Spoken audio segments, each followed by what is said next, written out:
handle the dispatching services, and ultimately the zones report into these regional fire centers.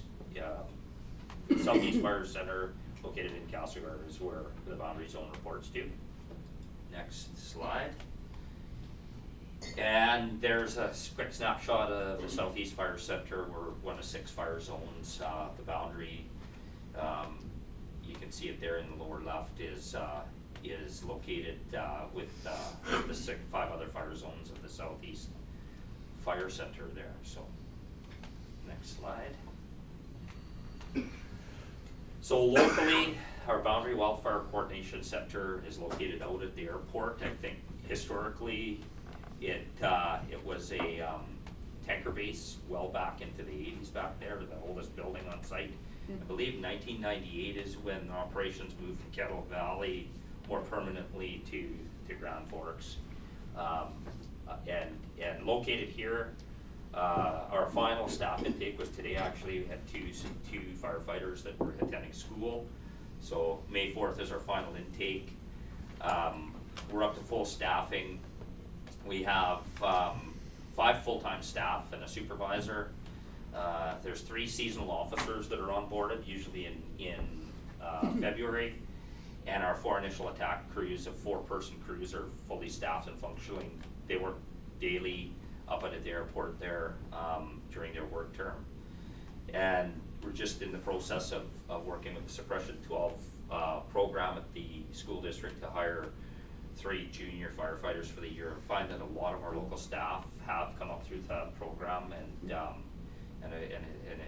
large contingent is part of our existing staffing. So, in addition, we do train up and hire 10 fire wardens. A lot of times they're local community members throughout the boundary. We got fire wardens in Beaverdale, in Midway, Kettle Valley. We have fire warden here out of Grand Forks. So a lot of times these are surge capacity. We use them for campfire patrols and community education during their travels. Once we get into a higher hazard, they're helping us out, as well as this is a busy season for we've canvassed the local contracting community. So a lot of the local logging contractors are already signed up for the season. We're just going through that process, talking with industry, talking with local First Nations. And in addition, we got our 4 attack bases out in Rock Creek and Beaverdale that we'll operate out of when we're busy. So about 37 personnel are working peak staffing out of the airport there and the periphery. Next slide, please.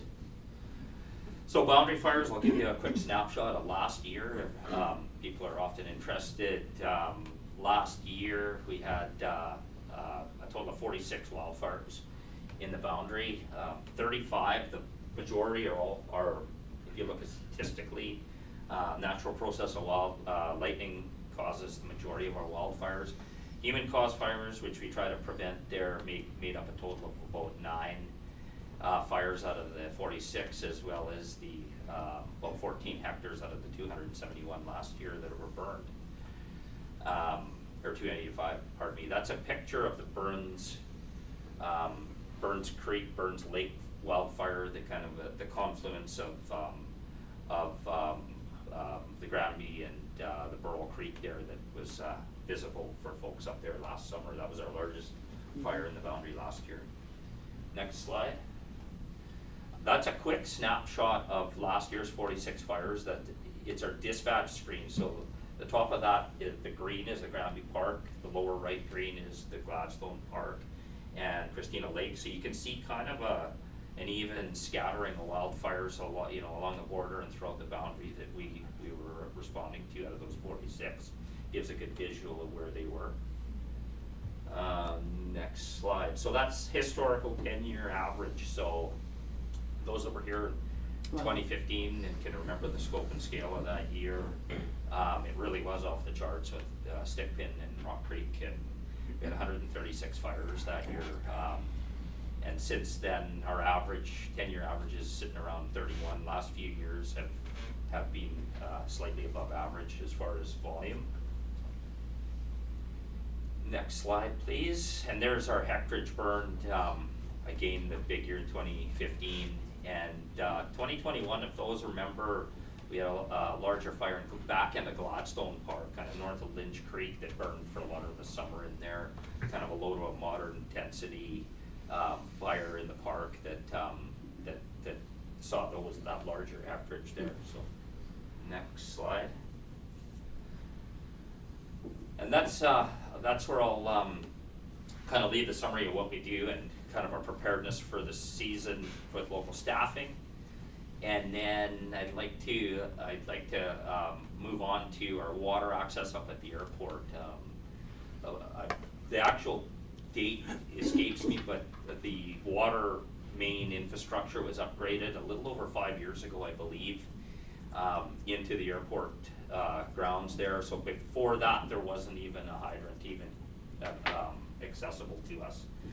So we did have a standpipe that when the infrastructure was upgraded, it was removed and paved, and then originally I believe there was going to be a water station similar to Public Works Yard where we can access at a pay basis there, but that hasn't evolved. So the last few years we've been able to access the hydrant up there with a backflow preventer and a water meter, so we can pay for our usage.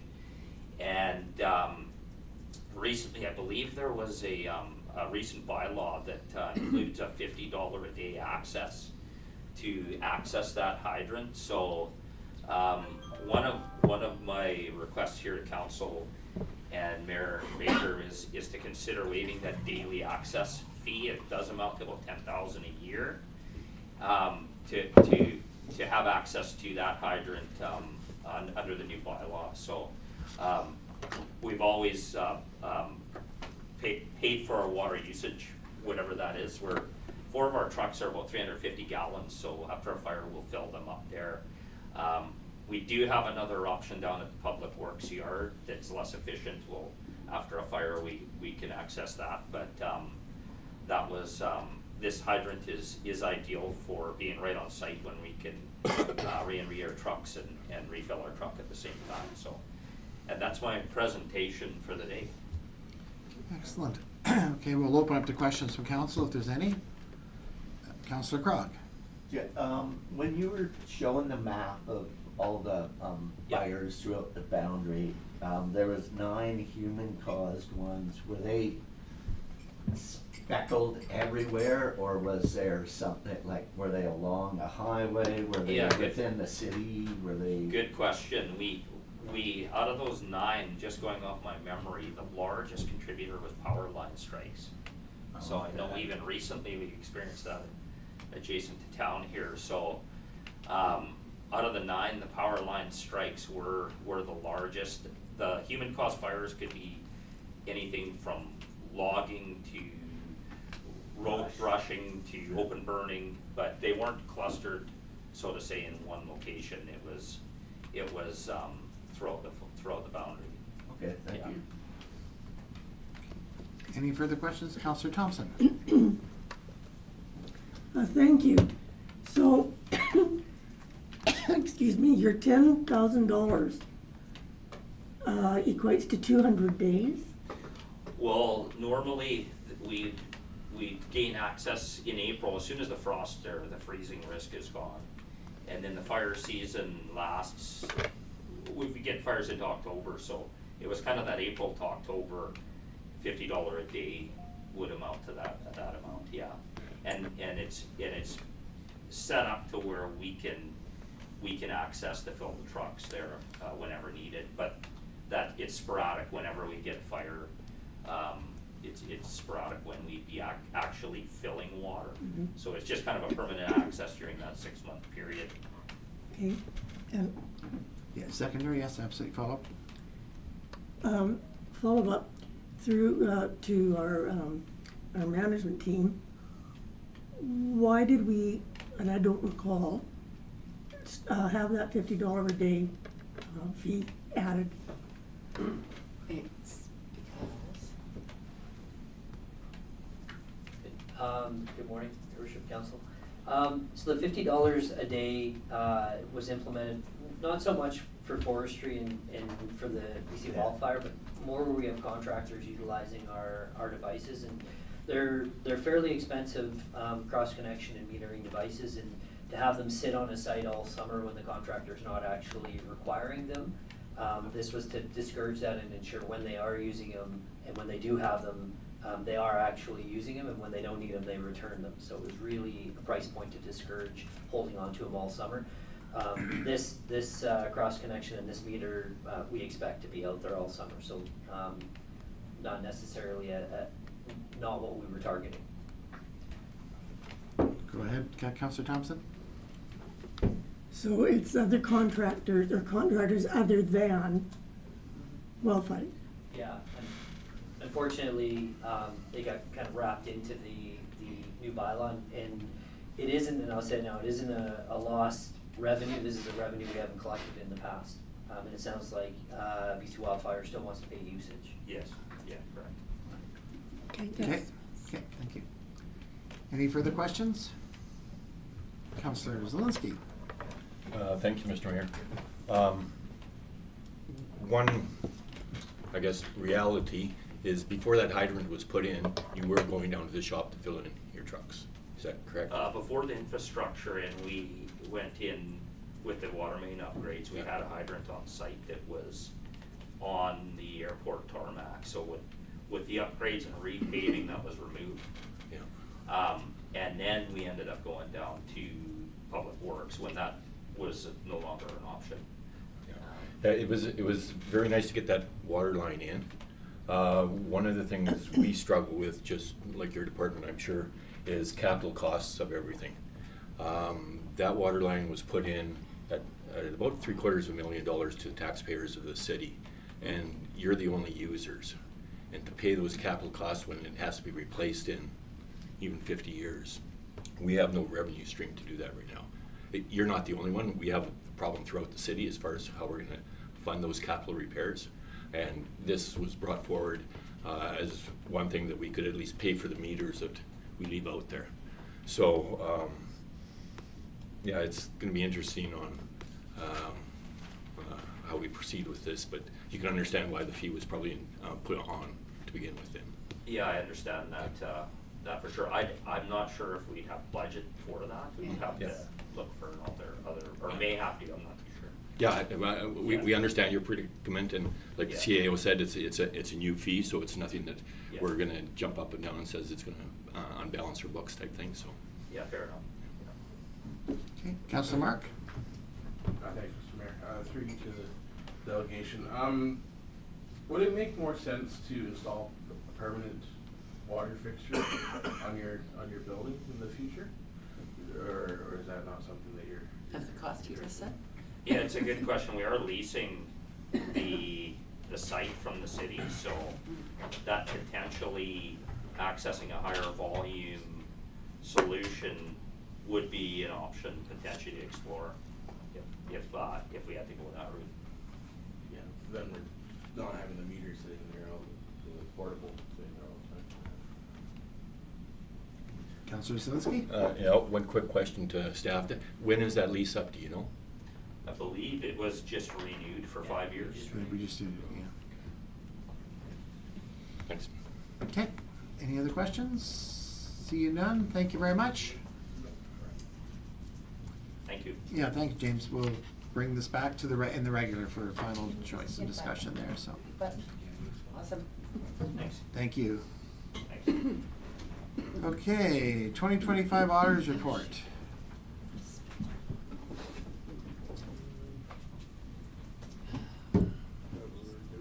This is riveting stuff.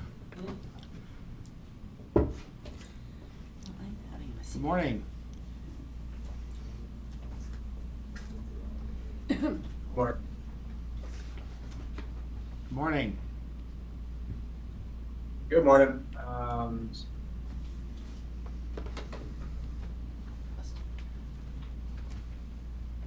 Are you? Those hockey maps.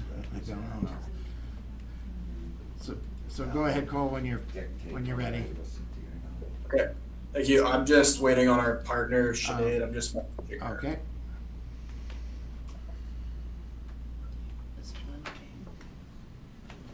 Yeah.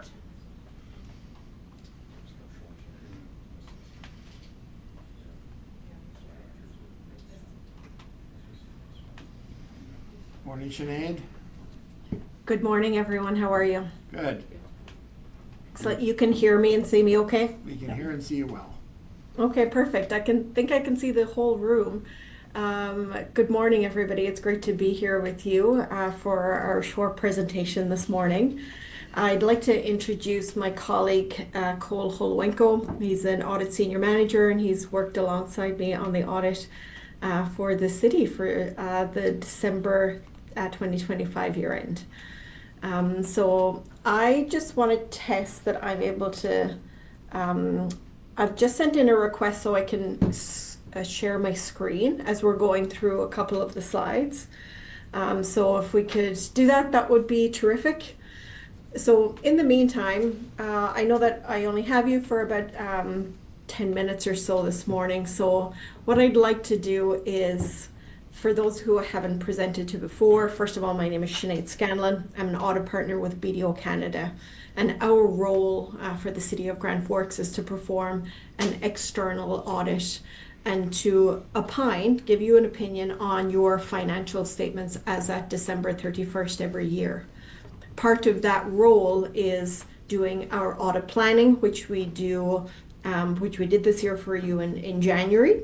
And then we deliver to you a planning report.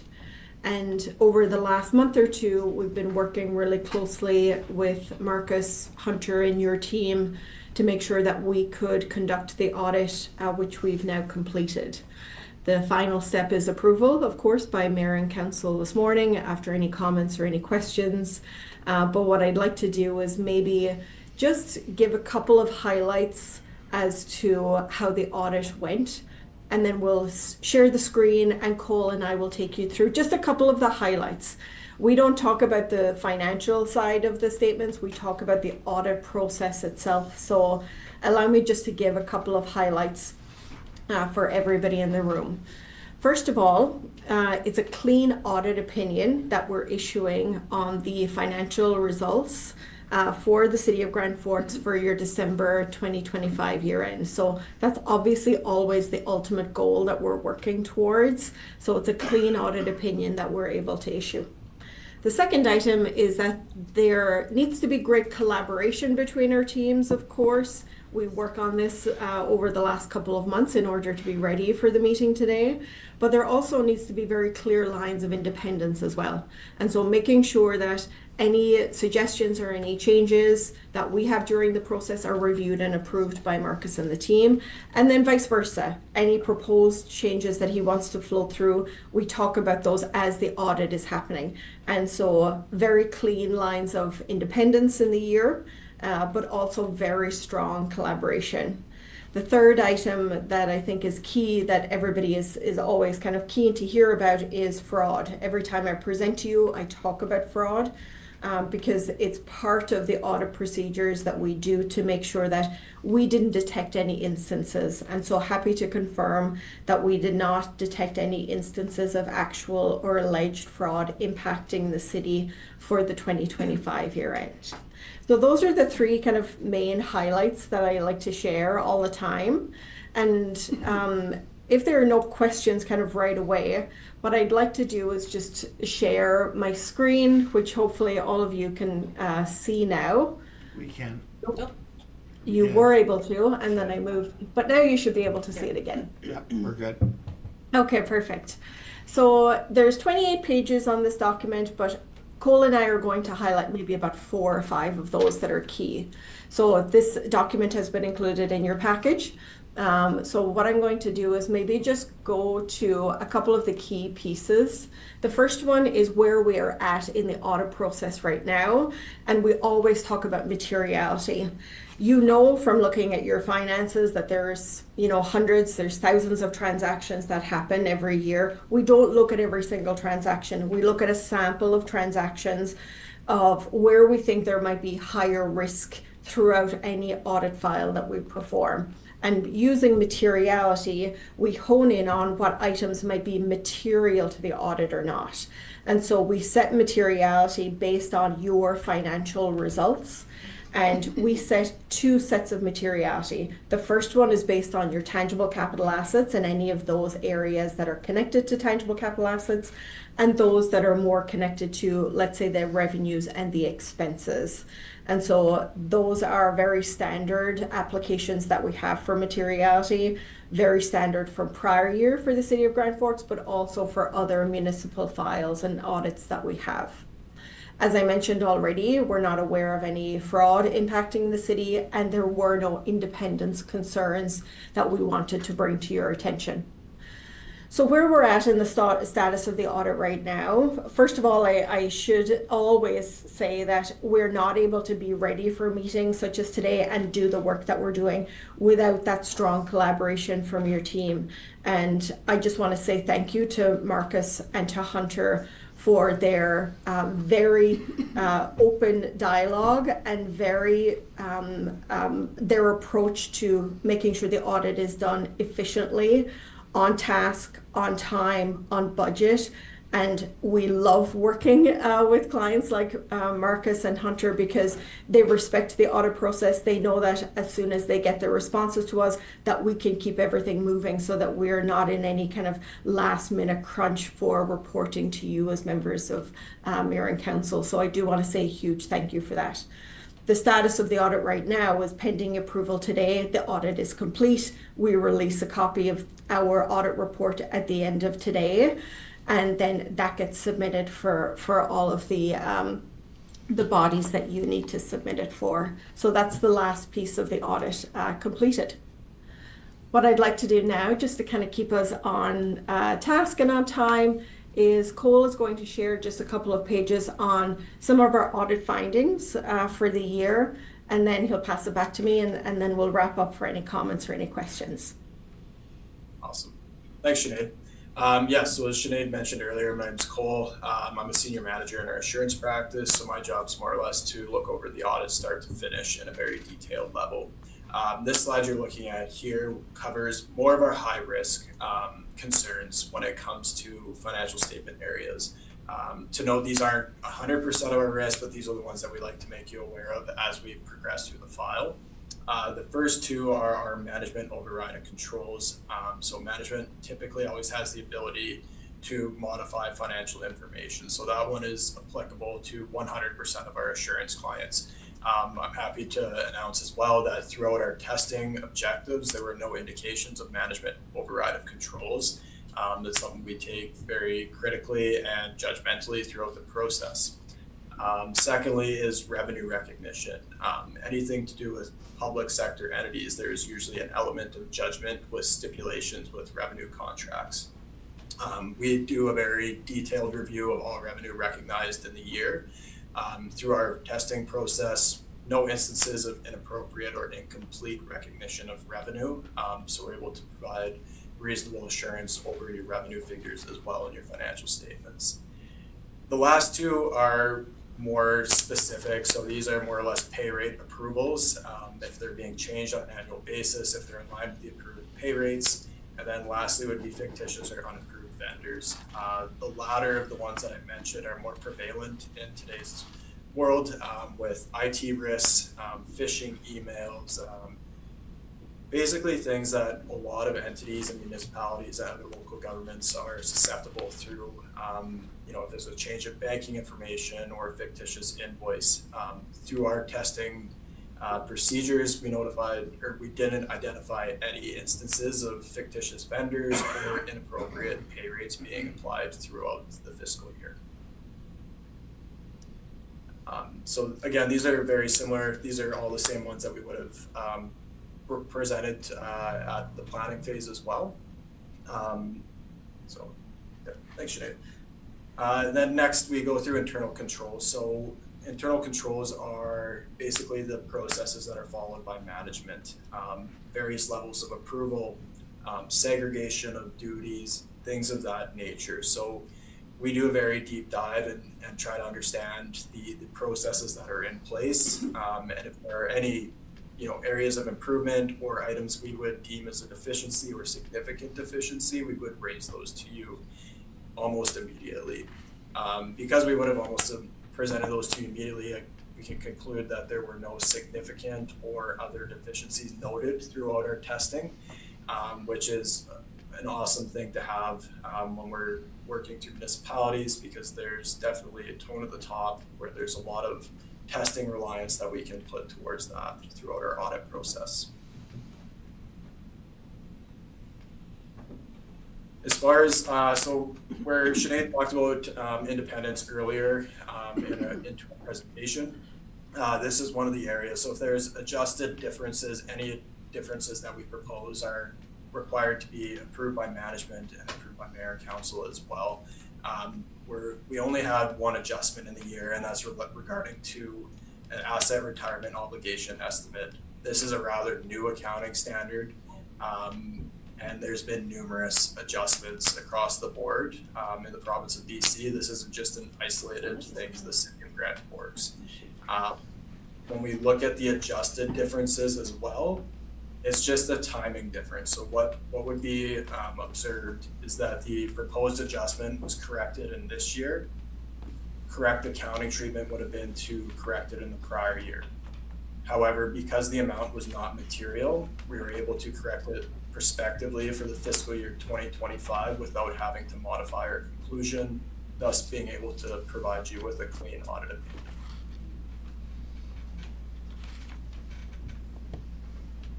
And then there's other required communications for any issues that we would have observed throughout the audit, impacting our reporting or matters with non-compliance laws and regulations. Very similar report to prior year. There's been no issues identified for other required communications. Pretty much everything in this report and the final deliverables that will be provided are everything that we have to report on at the conclusion of our audit. Thanks, Cole.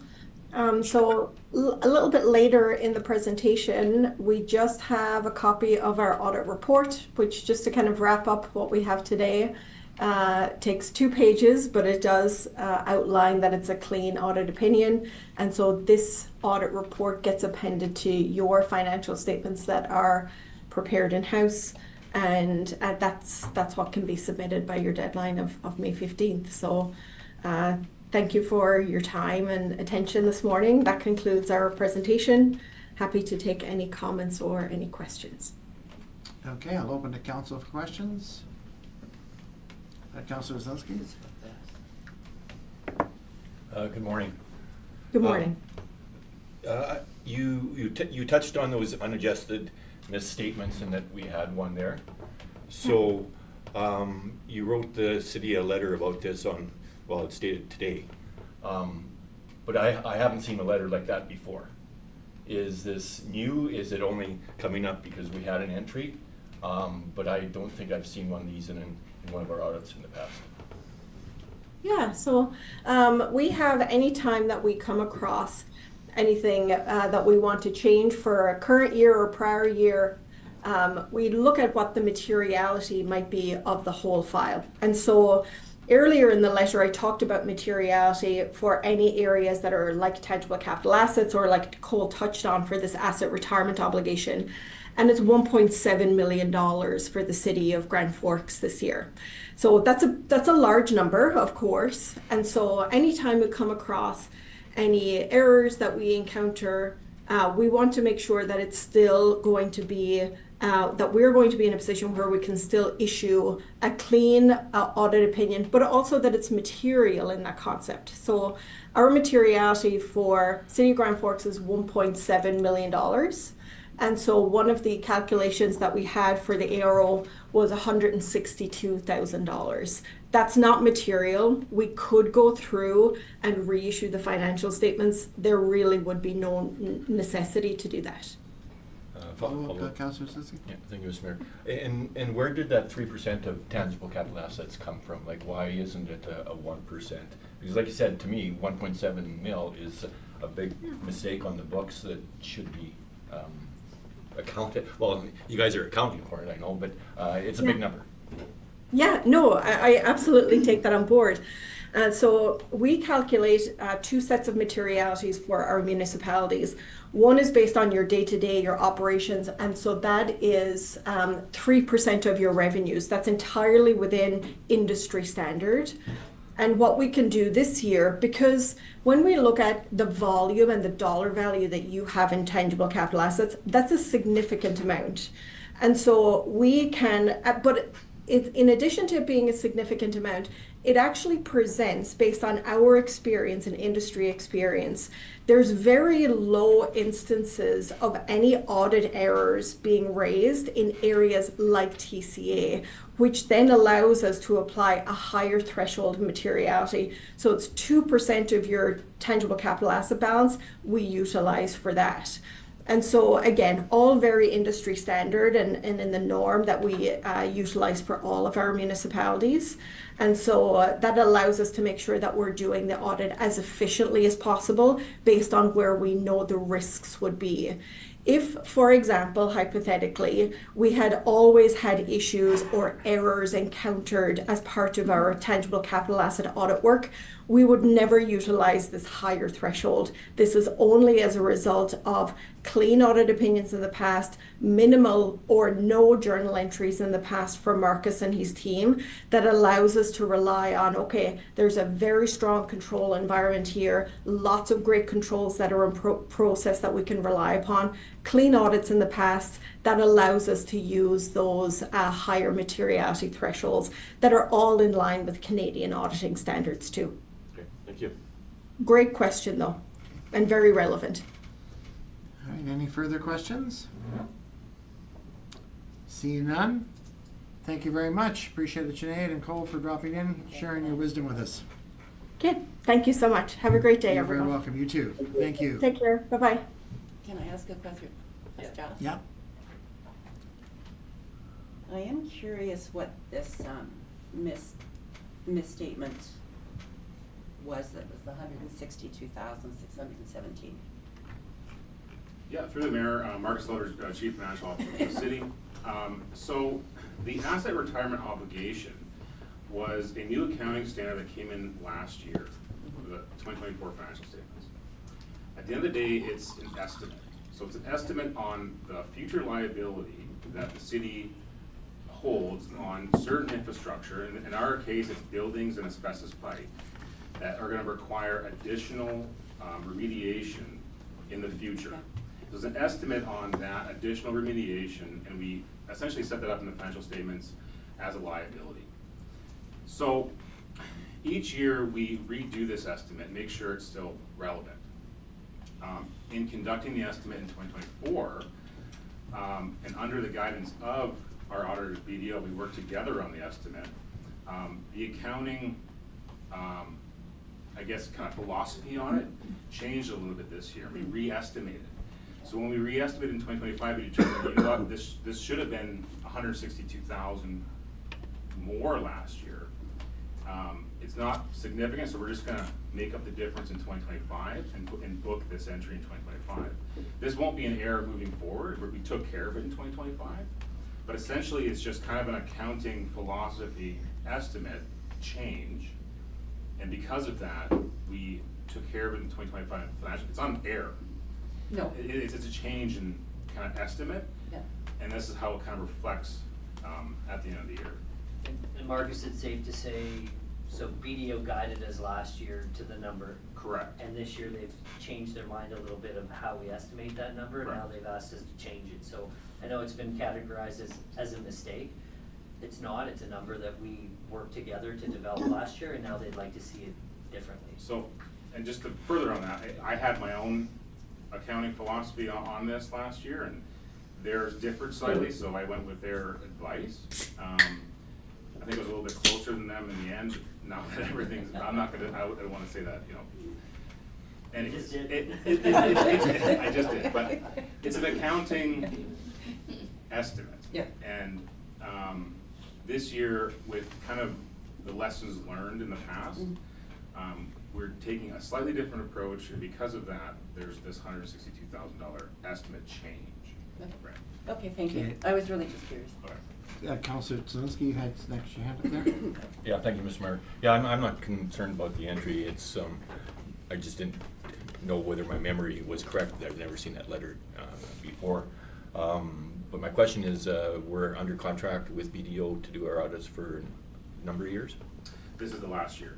Okay. So now we have to relook at that moving forward. Yeah. Is it 3 or 5? It was 5. Councillor Thompson? Because it was an estimate, it doesn't cause me any concern as a former CFO. I was just, And I appreciate your explanation, Marcus. Thank you. Great job. yeah, thank you. Any further questions? That's Okay, it. seeing none, thank you, Marcus. Thank you to our auditors.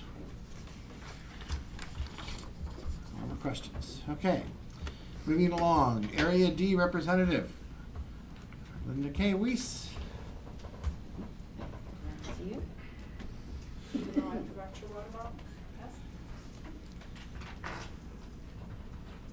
Good morning, everyone. I Good morning. appreciate you making time for me, as always. April has been a busy month.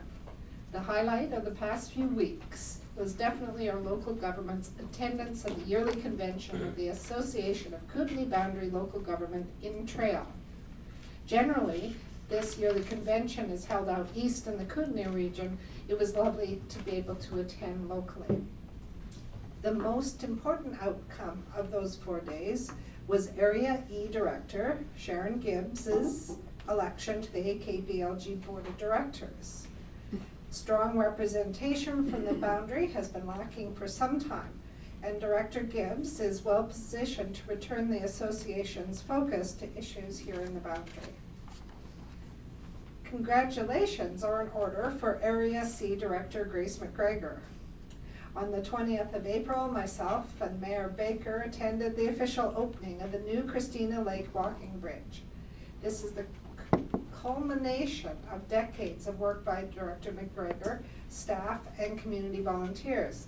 This is a good example of local government working together with our communities to increase our quality of life. On Saturday the 25th, the horse community held its first ever cattle penning event of the year. Spring weather, fresh cows, and very snorri horses created a very exciting beginning to the event. 3 falls in the first half. Anyways, I didn't actually say that. But I look forward to seeing both horses and riders' skills evolve as the year progresses. Also, a shout out to the volunteers who renovated the arena bleachers. Nice job. Our seating arrangements were much more comfortable. It is shaping up to be a very busy year. With worry about heat and fires, it's more important than ever for us to work together. Let's be good neighbors, mind our own, and ask for help when we need it. Thank you for listening. Thank you, Director. Appreciate your time this morning.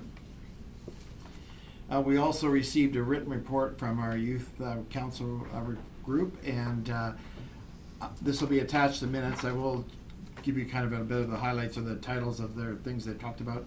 The Global Citizen Club, which I participated in the service around the Peace Pole a week or so ago. They had an Earth Day clothing swap. This was very interesting. The skills trades opportunity. Students are actively participating in skills training BC programs which provide youth with hands-on learning experience while exploring high-demand careers and skilled trades. I think that's extraordinarily important. We really need trades in our community, and that's great for the high school kids. The Red Dress Day, which is coming up, and then on May 14th, the Moose Hide campaign, which I participate in. And so this will be attached to the minutes for anybody who wants to take a more thorough read. Okay, moving along to monthly highlights reports. Before you, first of all, let me just ask, is there any questions on those highlight reports? Then we'll either bring them up or not. Okay, Councillor Zelinski. Thank you, Mr. Mayor. First of all, I wasn't able to attend the Grand Forks Fire and Rescue annual awards, but my congratulations to all of your recipients there, Chief. So you got definitely a good group there.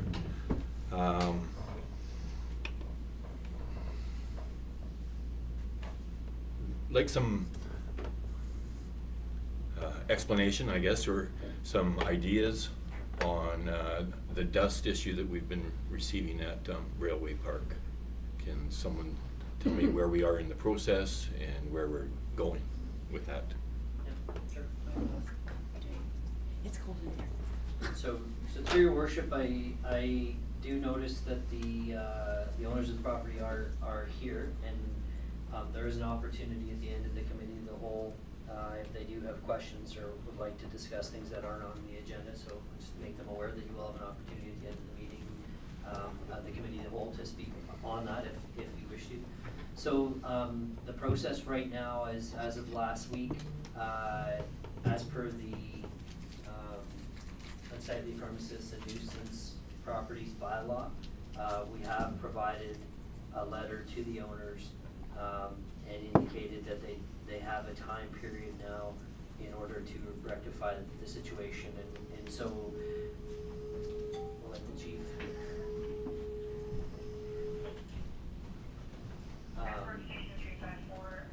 And so they do have a time frame within the bylaw as laid out by council to now rectify it. It is per occurrence, so it's not like on the 15th day, it's a 14-day time period.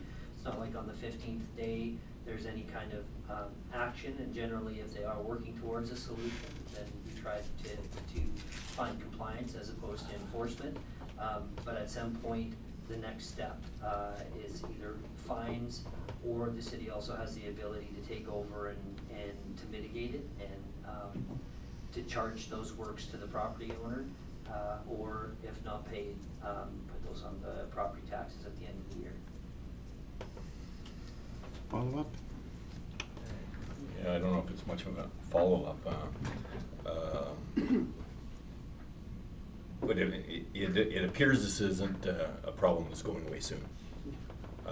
With the size of those stockpiles at the far end, we're going to have this issue for a long time. I don't know if our bylaws are adequate to actually address it. It's very punitive, and instead of trying to work for a solution before there is a problem, would be my preference. Just finding and then trying to find out a solution later, I don't think is a great track record type thing. So. Okay, go ahead, CEO. Yeah, so council at any time has the opportunity to work with property owners, engage with them. Council's aware of that? Sound good? Yeah, so if council would like to engage with the property owner, these are your bylaws. If you would like to hold off on that time period and work with the property owners, you can do that as well. Yep, go ahead, Councillor. Assessment from staff, how did the product that we used last year, or the developer used last year, how would that work out? Is there any residual? I live in the neighborhood, it worked fine. During that year, but obviously in the last few months it hasn't. Okay. Is it something that is twice a year application? Any comment on the product used from staff? Yeah, so through your worship, I mean, we base it on the feedback that we receive, and it's great that the property owners took this on and they did this work, and we received considerably less complaints. I don't know if it was zero, I don't know how many complaints, but it was considerably noticeably less. So, and the property owners are here, council through resolution can allow them to answer your questions as well, Councillor Slinsky. That's up to council. Okay, I'll ask council, Gene and Wayne are here, I see them looking at me now, so do you want to bring them into this conversation at this point? Go ahead, Councillor Thompson. I would move that if the property owners so wish, they be permitted to respond to the concerns expressed. Okay, second, sorry. I'm gonna recuse myself, I live in the neighborhood. Okay, what about, are we okay? Yep. Okay, Councillor Mark, anybody else? All right, so Gene and Wayne Cook, do you guys want to step up and answer Councillor Zelinsky's concerns? Community's concerned. Community concerns, sorry. We have yes. had letters. Sorry, yes, sorry, apologies. Just so we can record We, Could you introduce yourself, Yeah. please? I'm sorry, I'm Wayne Cook, much younger brother of Gene. And I responded to your notice on the weekend. I think you may have seen it by now. And so what we disagree with your approach to a certain extent in that the research that I've done is that, you know, that there's you mentioned a process, but we think that you're not exactly, we're not in tune with what you're suggesting. That being said, we've done a couple of things. Is we've acquired a water truck to water some of the area. We've also talked to a company and just received a quote 3 or 4 days ago to build a fence, and the idea is to build about a 9-foot. The main, my understanding is the main complaint comes from the station pub, and so we're looking to build a fairly tall, solid material fence that on our property that should prevent dust from coming off the site. The site itself, we spent close to $15,000 last year on having the material applied, and that's supposed to be good for 3 years. So I don't know exactly where the dust is coming from, if in fact it's coming from other sites than ours. I mean, it's a rural area, and out of the rural area, there's other land that produces dust, not just us, if there is some from us. And on the stockpile itself, we have a water truck now that we can use to water that down. That's one option. So the idea is to put the fence next to the pub, and that will stop a couple of things. One is hopefully that'll stop any dust that might be on the site moving over, and also as time goes on, if construction starts and so on the site, it would stop construction noise and that sort of thing from going through there. And we haven't spoken with anyone else other than acquiring a water truck just recently. Actually, it's a fire truck from the city of Grand Forks. And the idea would be we can water down the piles if it looks like something's coming. So our intention is to try that and see if that works. I'm not sure what the other options might be at this point, other than we are making efforts to do something about it. And we do have a slight disagreement, as you would mention, you would know from my letter, pretty good letter. So that's where we're at. So we're attempting to do something about it. We've already done a few things, and we'll be following up on it. So. Go ahead, Councilor Mark. Thanks, Mr. Mayor. Through you to Wayne. Wayne, I was just, you know, we seem to have this issue. I think it's probably your largest problem is not entirely knowing where the dust is coming from. They say one thing, you're not entirely certain. Have you looked at, or are you able to spend some time there? I know wind is, you don't know when it's going to be windy exactly, but either you spend some time there or hire somebody to, you know, hey, will you go out and video it when it's windy and, you know, figure out exactly where it's coming from? I don't want to see you spend a bunch of money on one thing when the dust is coming from another area, and you know, I want it to be as easy as possible for you guys. Yeah, thanks. So the direct answer is we don't, other than my brother going and monitoring it almost daily, so have an idea of what's going on. And if it's a severe wind that comes up, I mean, it's going to bring dust from everywhere. Yeah. You know, and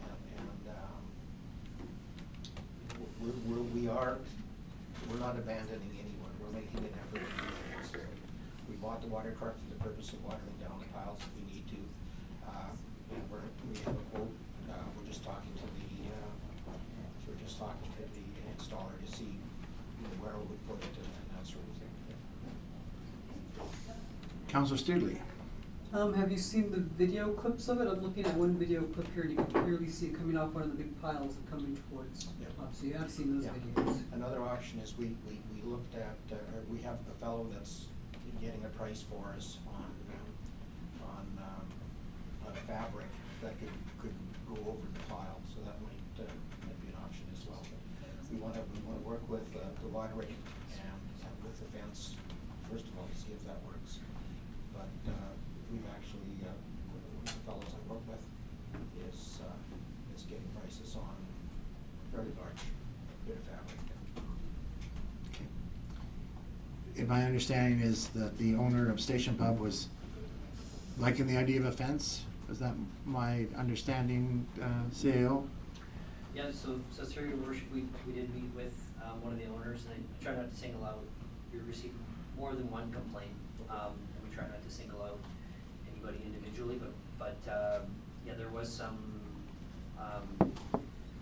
yeah, they did like the idea of a fence, but I mean, I think our bylaw is limited to 8 feet, I think, is the max height.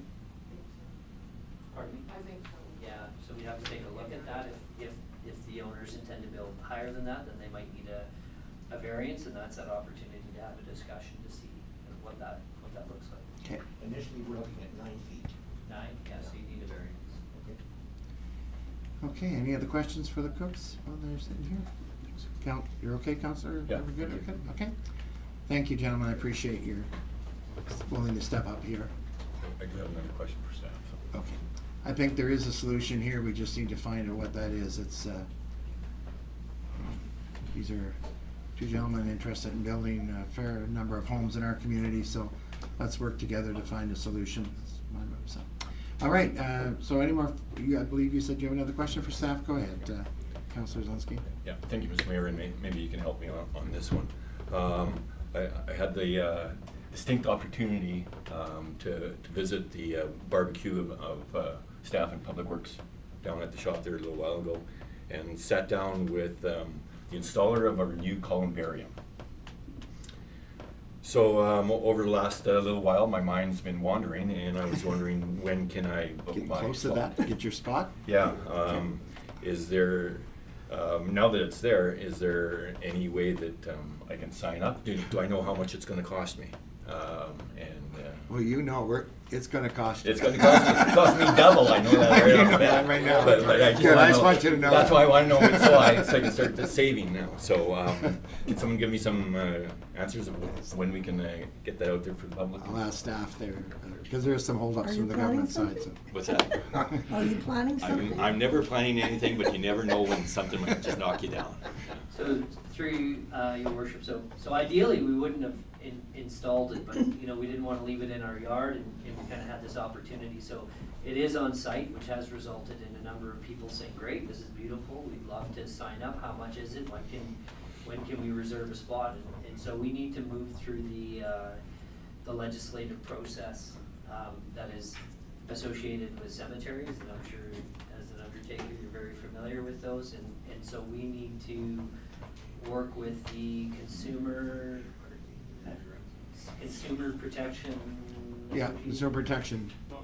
Branch, Yeah. consumer protection branch, which is a weird branch, but they oversee the cemeteries. They need some planning information, they need some geotech information, so we have not brought forward a fees and charges bylaw or any kind of update until that's done. So we don't wanna have a price until it's completed. We know we have work to do in the rest of the cemetery as far as just there's some historical lot lines that need to be corrected. We're gonna leave those alone till next year and just deal with the columbarium right now, and I believe Dolores has started that process already. Go ahead, Should we Councilor. bring Councilor LaFleur back? Oh, yeah. Yeah. Yes. Who? Yeah, we should. Yeah. Wait. I will tell you, I had a phone call from Alberta. Where's Hollywood here? Anyway, they're interested in the corner lot of the columbarium. In the meantime, they were here. They happened to find a nice home up on a Copper Ridge that they thought they'd like to have. I suggested no, that they actually move into the city. And they asked me why, and I said, because I can tax you there. I can't tax you up there. So it's interesting that coming to look at the columbarium are now bringing this new family into Grand Forks to be a live resident until the columbarium corner suite is available for them. So anyway, go ahead, Councillor. So we've been working at this for a couple of years now. Any idea of what the timeline is for people to be able to sign up? It'll come down to the governing body as soon as we get our documentation in, so we can control getting our geoteching, if we require geoteching, getting that information in.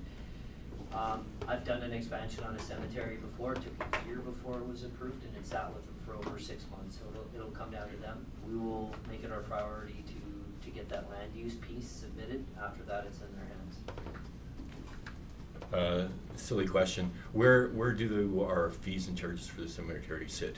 We've got a couple fees and charges amendments on our docket, and I don't see a category for. Timeline. No. Just the heading. Is it on Schedule F? Is it on Schedule P? Is it on? We've got a lot of revisions to our fees and schedules, but I don't see cemetery on there. So I'm just wondering where it sits. Yeah, we can look it up. Oh. And send it to you. Okay. Thanks. Just a comment. Sorry, Councillor? Doesn't the cemeteries branch have to approve any increases? All kinds of. Yeah. Yeah, they All kinds of. And you're limited on how much you can increase, I believe?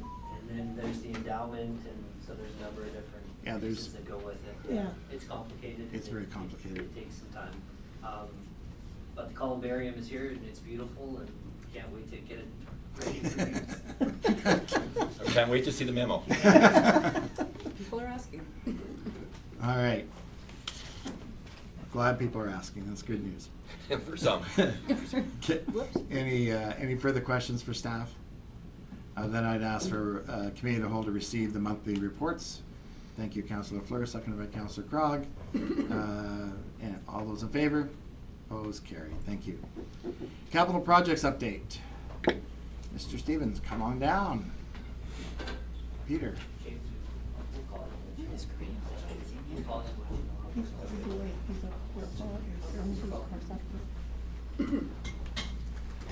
Peter, I wanna see you after. That's ominous. Good morning, Mayor and Council. Peter Novakshinoff, Project Manager with the City of Grand Forks. Along with me today is Ben Stevens. Yeah, we've got some big developments up on Valley Heights Hill, so we'll jump right in here. So, yeah, I'll skip over the project outline, go right to our reservoir construction. Couple of updates since this slide was done. All the panels are on site. They're constructing. They're probably 60% through the construction, above ground construction process now, so moving along quite quickly. So we'll jump back to just a bit of a reminder of where we were at when we last presented.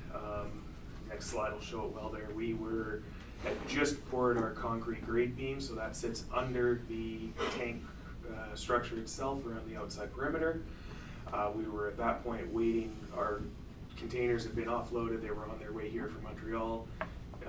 Obviously had arrived, so the critical piece we were waiting for, you can see really well in that bottom of the left photo, is the ring that sits in the concrete floor. So about 1/2 a meter in the concrete, 1/2 meter sticking out of the concrete. Very well anchored. I can't remember what they said, 2,500 little anchor J-bolts go into that and hold it into the concrete. And then the next slide will show our big concrete pour to encase that and all the reinforcing steel. So it's about 125 cubic meter single pour for the floor. That's on top of, I can't remember what the grade beam pour was, but big chunk of concrete up there. All slopes to the middle to a central drain we do have to do maintenance on that big piece of equipment. The next slide, just some more pictures of that same big concrete pour. Say it was 19 or 20 trucks by the time they were done. So, Peter, all done locally? Concrete all local? Yep, all from our local ready mix plant. Next slide shows, like I say, our equipment or our tank showing up. So our entire 5 million plus liter tank is in that pile of 3 or 4 stacks of pallets. So that's how it was efficiently packed to ship here. Next slide will show them starting there. Like I said last time, they start with their top ring, build the roof. This is a good picture to show their jacking system. That's all those yellow posts. Well, that's what they are. So once they built the top ring, the one that sits directly below the roof, they bolt those jacks to it, bolt the jacks to the floor. At that point, they built the entirety of the roof, which we'll see in a second, and then they can jack it up the height of one panel at a time. They build a panel in about a day, next day come back and do it again, and that's what they've been doing since Wednesday last week. So the next slide will show the completion of that top ring that sits directly below the roof. And then the next slide shows the big aluminum domed roof getting constructed. So all that structural aluminum first, and then skinned with an a thin aluminum sheet in between those triangles. And actually, the next slide shows that really nice from the inside. So that's where we were at about last Wednesday or so. They just finished the top ring, the roof, starting into the jacking portion. They've done 6 sections so far. They have 4 more to go, or 3 more to go, and that will be our tank. So that's on track for Wednesday, Thursday this week to be complete our structural construction up there. They'll remain on site there's some overflow piping and some additional cleanup things to do, but we'll have our tank construction fairly soon here. Moving on to some of our other. What's the roof made of? Aluminum. Like the whole thing, even the built? The guy's building it through consultants. Anybody build something like this and then put solar panels on the roof? Is it structurally good? Has anyone done it? I'll leave it with you. Yeah, nothing that we're aware of, but I'm not saying it's impossible. It is obviously a very engineered structure for covering the tank. Yeah. So I don't know as though there's a lot of extra load there, but That's what I'm kind of wondering too. Councilor Mark? Solar panels generally have to be arranged facing the sun in a very specific way for optimum efficiency. I don't imagine the dome shape would blend to that. Well, it looks like there's a wide range of different areas that might fit the right angle. Yeah, there's no dome-shaped solar arrays that I'm aware of. They have the flexi ones. No, they're like sheets that. They work, but they're not as efficient. No. Your dollar No. value better spent Yeah. on a flat panel. Go ahead, gentlemen. Sure. Yeah, so moving on from the reservoir, one of our other major projects that we've been progressing is our search for well 6. So been meeting and communicating with people who use the areas that we're planning to drill in or neighboring areas as well. We do have the contractor selected as Wild West Drilling. They are scheduled to be on site starting next week, likely starting up at our airport site and working from there. So good progress on that one. And ISL will have their hydrogeologist on site so we can do up-to-date analysis as we're doing the drilling and analyzing what we're finding. We'll jump over to flood mitigation. Big thing we've been doing for the last few weeks. We've probably seen surveyors adjacent to almost every dike we've built. So we've been out in full force with 3 different survey crews, getting our final statutory right-of-ways constrained and surveyed on site. So one of our final steps in the process there. And working with our funders on the final documentation they need. I'll point out, we'll talk about it in a minute, but we have our aerial imagery program this year. These next 2 slides are both images from that, preliminary images from the aerial imagery project this year.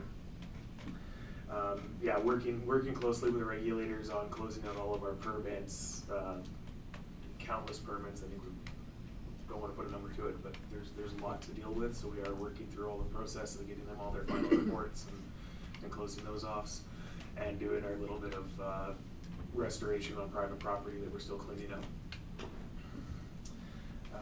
Over to sewer infrastructure, we had a very productive meeting with ISIP on that one. Good news is we can rescope. We still need to have some storm sewer component, but we can rescope a good portion of it to do other things, so we're working with that. We'll be working to prepare a report for council to present what we have currently and what our proposed new scope is. I've been working with the operations crew to pull out as much of the data from our pump stations to understand our seasonal flows and flows in general, and just kind of huge amounts of data, so processing through it, trying to get something that the consultants can really rely on. As we've been working through that process. Our other capital projects we've been working on, 2nd Street lighting, we have a plan received and we're reviewing it. The James Donaldson Park bleachers, we have the assessment in hand as the end of last week. We're reviewing that. As I mentioned, the aerial imagery project, we have the preliminary images. They're working now on processing those to give us our orthographic images so we can import that into our systems. Working with the North Ruckle Connector Trail Agreement, Public Works HVAC upgrades happened, about 80% was complete last week, should complete the remaining this week. And then paving program, RFP is closed, finalizing the contract with them for hopefully a late May mobilization to do kind of a spring hit of primarily our North Ruckle damage that we had from a flood mitigation program, but we're also wrapping in some of the operational paving repairs that we have. And that's all we have for you today. Peter, I'm sure council's interested in the bleacher report. Yeah, is it a meeting we should miss? I don't know. Yeah. No high level.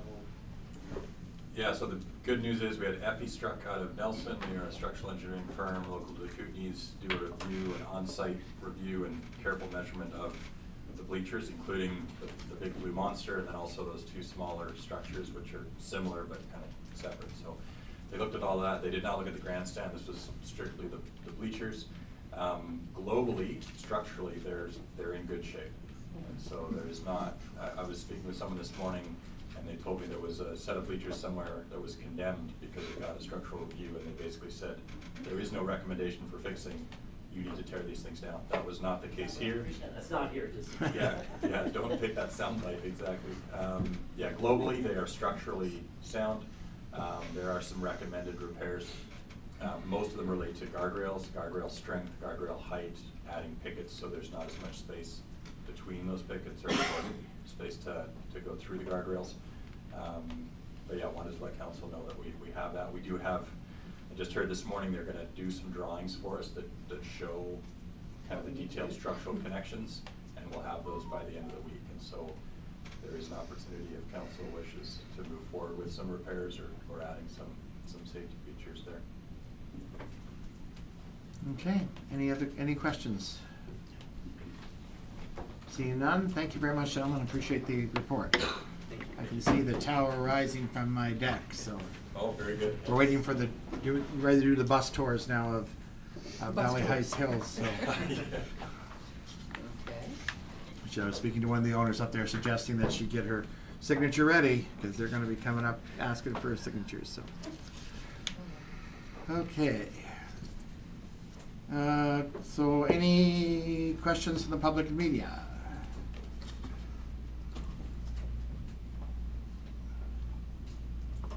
Or the gallery, I guess I should have it go up there to the gallery. Nothing has come in by email. Okay, seeing no hands?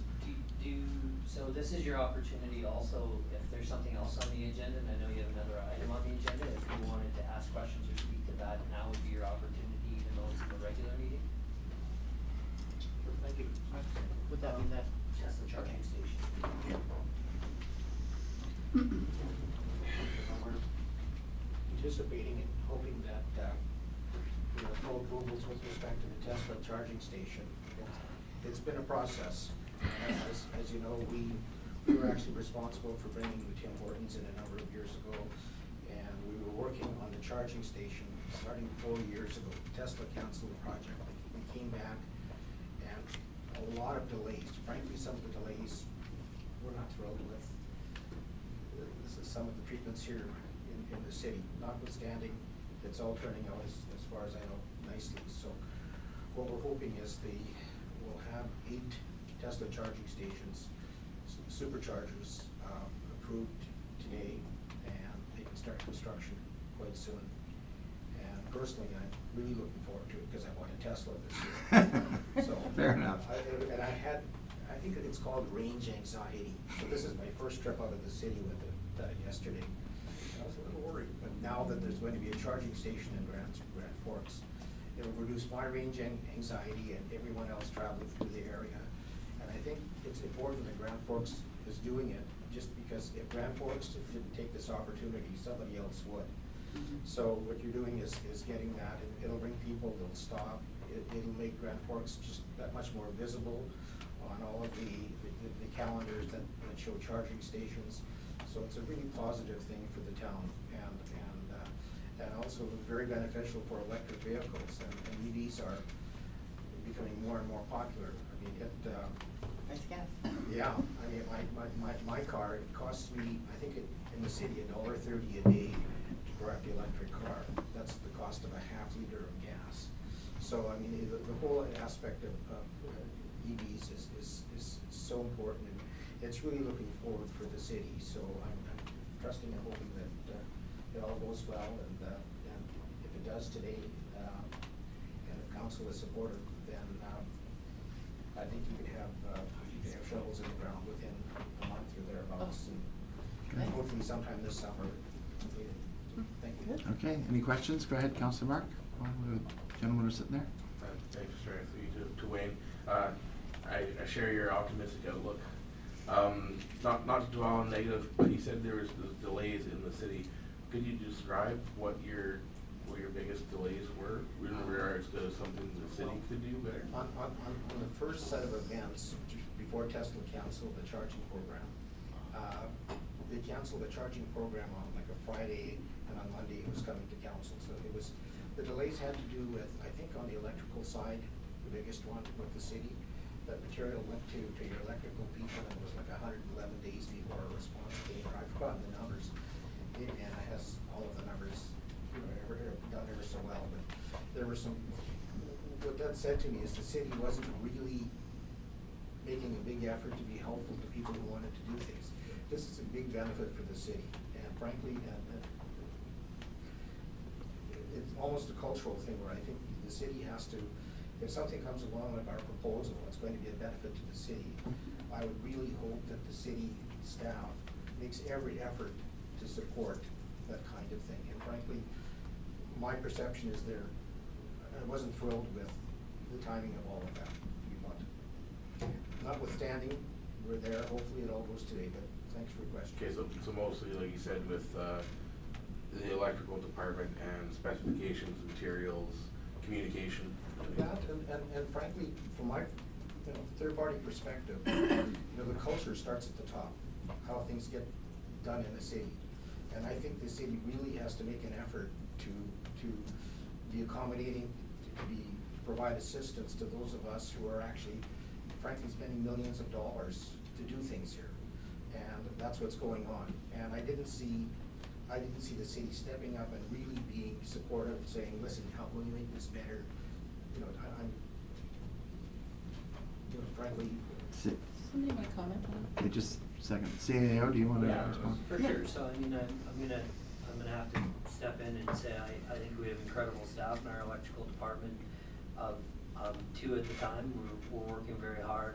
I know there was some hold up on your end as well with your consultants and with Tesla themselves, and they wanted us to bring in certain transformers, and they were left with the decision as to whether they wanted us to bring in those pieces, or if they were gonna pay for it, if we were gonna use our own transformers that we typically stock, and I know that was a significant delay. So I would also indicate there were some significant delays coming from the developer and from the contractors as well. So I take it constructively, and obviously we're gonna look internally and make sure that we can speed up our processes, but we won't entirely wear the delay. From an outsider's perspective, I didn't see great support.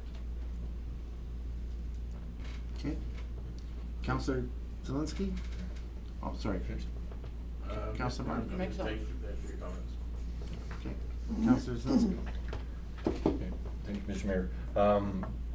I'd like to just echo what you've already heard, is once your rezoning got to this table, we bent over backwards. We created a new zone for you to get the chargers in, and we did everything that we could, like you said, at the top here, to make your project go forward.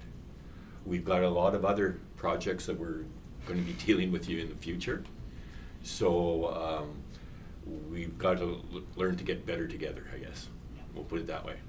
So my actual question is total build out of your charging proposal. You said 8 for right now. What's the total build out? And I guess educate me on the support services that a Tesla charging station needs. Like things don't run smoothly forever. If you had 8 chargers, 8 people from who knows where parked into them and you had issues, is there any shade for the people? Or is there any other services that you'd be offering these people as they're charging their vehicles on this site? I thought that was Any shade? As far as if I'm charging my Tesla for 3 hours, sitting in the middle of that parking lot with no shade at 40 degrees C isn't the best customer service experience. It takes about 20 minutes or 25 minutes. Oh, okay. If So, you're gonna do like I 3 said, hours, educate me. something 20 minutes? wrong with your Tesla, frankly. Okay, so about 20 minutes? Yeah, like 25 minutes, yeah. Okay. If it needs a full charge. Tesla's gone through the development permit application, so I think any kind of design questions and that sort of thing would have been answered on that, at that level. And just to address your zoning point, there was no zoning for electric vehicle charging that existed. Yeah, we created it for you. Well, no, actually, you modified something that was there. So part of it was the fact that, if you don't have an electrical vehicle bylaw provision for zoning, and it's just a new thing. I mean, it was a service station. Well, it is a service station, we're providing a service, but that whole process was pretty lengthy, when frankly, it should have been just common sense that said, let's make some sort of provision for electric vehicles. Service station's close enough, I mean, that could do it.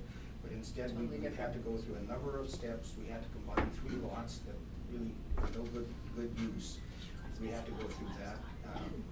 It was lengthier, quite frankly, than it needed to be. And that's my point, is if your culture doesn't allow for people, developers coming to town who want to do things, and, I hope it's not me. No, it's nobody's phone, I think. Yeah. Mine is muted. You really need to, as a council, I think about your culture and how you get businesses to like being here, not how to have people like me just say what I've said, Yeah. Frankly, from past experience. Yeah, and so Wayne, unfortunately, all that you said really sounds hollow, especially knowing that we've had electric chargers in this community for over 10 years already. And not yours, not Tesla's, but we've had chargers for electrical vehicles in this community for over 10 years. Yeah. So we have done modifications, we have done changes to keep up with the times. Unfortunately, with your project and Tesla, you're kind of behind the times. I guess Maybe we can agree to disagree. Yeah. We can. Anyway, well, let's move, we need to move on here, but I will say that I'm looking forward, I have nieces and nephews that travel here that drive Teslas that'll be excited to have, and I think it'll be an addition to our community. Not so much for the people that live here, We had but for the already ones who approved it travel once. through, so. Can I just ask one quick question, please? Okay, you're one quick. Wayne, the Tesla chargers, do they only charge Teslas or do they charge other vehicles as well? other vehicles, yeah, most vehicles have an adapter, so. yeah. Okay, thank you. Very quick charger, so. All right, having said that, question and answer period is over. I'll have a motion to adjourn. Thank you. Who's in second? All those in favor? Opposed? Carried. And so we'll take a moment here.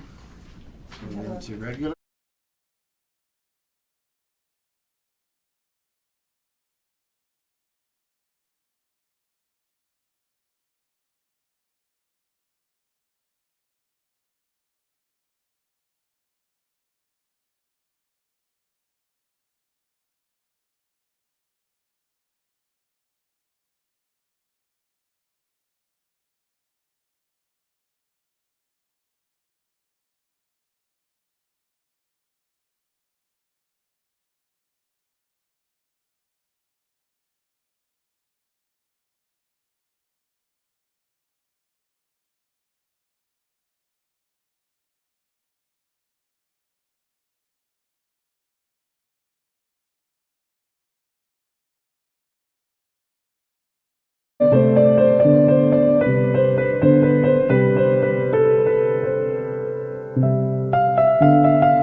Everyone, I'm going to call this regular meeting to order. The agenda for May the 4th is before your kind of recommendation to adopt an agenda. Thank you, Councillor LaFleur, seconded by Councillor Thompson. All those in favor? Opposed? Carried. Minutes from April the 13th, 2026. Recommendations to adopt the April 13th regular minutes. Can I have those presented? Councillor Fleur, seconded by Councillor Studley. Any questions? Seeing none, all those in favor? Opposed? Carried. So we'll move right down to the reports. Always an exciting part of the morning, see what we're all up to. So I'm going to start with Councillor Studley this morning. I did attend the meeting of Boundary Museum, and I guess I'll send you their minutes when I get them. Nothing too exciting. They do have their new exhibits almost ready for the public, so I'm sure they'll have some posts when they're ready to sort of reopen and show off their new exhibits, but it is shaping up to be pretty darn good. Good. They are also going to have some stuff for sale. It's not Grand Forks artifacts or anything like that. They had somebody, I guess they used to have an antique shop at some point, donated the majority of that to the museum, so the museum is using it as a bit of a fundraiser. So again, they're not historic to our area. They're just kind of neat things that people may want to purchase at some point. Okay, thank you. Councillor Mark. On the 16th and 17th of April, I attended the Association of Kootenay and Boundary Local Governments Annual Convention and Trail. It started with an excellent presentation from Mike Bouchard and Mike Stolte of Kootenay Savings Credit Union. Their focus was on the fact that our current economic downturn is not a temporary issue due to the major shift in how the global economy is structured. This means that global trade is unlikely to return to what it was in our lifetime. Expenses will not be going down, and property will not accumulate wealth nearly as fast as it did in the last 50 years. He tied this concept to an imperative that local governments adjust and be proactive with their financial planning and projects, since the way we fund them and how much they cost has changed forever. This doesn't specifically mean spending less, but being focused on getting results for the money spent and getting projects done before costs increase beyond affordability. The second day, I participated in a tour of Tech Resources, electrolytic and melting plant. It was fascinating to see how a large business has been an economic anchor for their community and a major supplier of critical materials to a variety of industries. Back at the convention center, there were several presentations throughout the day that covered topics such as leadership during a time of rapid change and effective issues management and communications. The most powerful for me was a presentation about wildfire preparedness and challenges. There has been a significant decrease in how much of our forests are managed or harvested. More money is spent every year on putting out wildfires, and still the loss due to fire continues to grow. Forests have been allowed to grow in much closer to cities, and entire neighborhoods are built into the trees, which greatly increases the risk. My time at the convention concluded with Mayor Baker and myself having a light dinner at the Trail Riverfront Center, hosted by the City of Trail. It was good to talk with representatives from other communities and exchange ideas. A big thank you to Mayor Colleen Jones and her councillors for making everyone feel welcome in their city. I also participated in the annual awards banquet for the Grand Forks Fire Rescue. It was an excellent dinner and a good time, and people won some prizes. Some were prizes they didn't want. So. Oh, yeah. That's it. Thank you. Thank you, Councillor. Councillor Krog. Nothing at this time. Okay, Councillor Zelinski.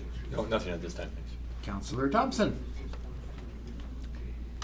Yes, thank you. Thursday, April 16th, council was invited to attend a luncheon at Public Works. Along with Mayor Baker, Councillors LaFleur and Zelinski, I attended and enjoyed the food prepared by Diana Darling. I attended the special meeting of council held April 17th to give first three readings to tax rates, our 2026 tax rates bylaw. I attended the funeral for Joan Holmes on April 18th. Joan was the contractor who looked after City Park campgrounds for many years. This well-attended service included several members from Public Works. Saturday, April 18th, I attended the annual Fire Department's Awards banquet. A delicious meal was served, followed by the Long Service Awards and humorous prizes given for specific situations for some volunteers found them in. I also took that opportunity to roast our fire chief as a former CFO.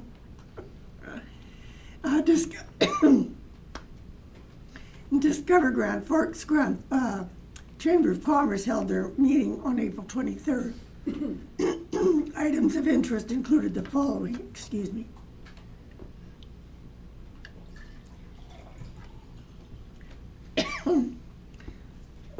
request to the RDKB for clarification on signage promoting businesses in the city and Area D.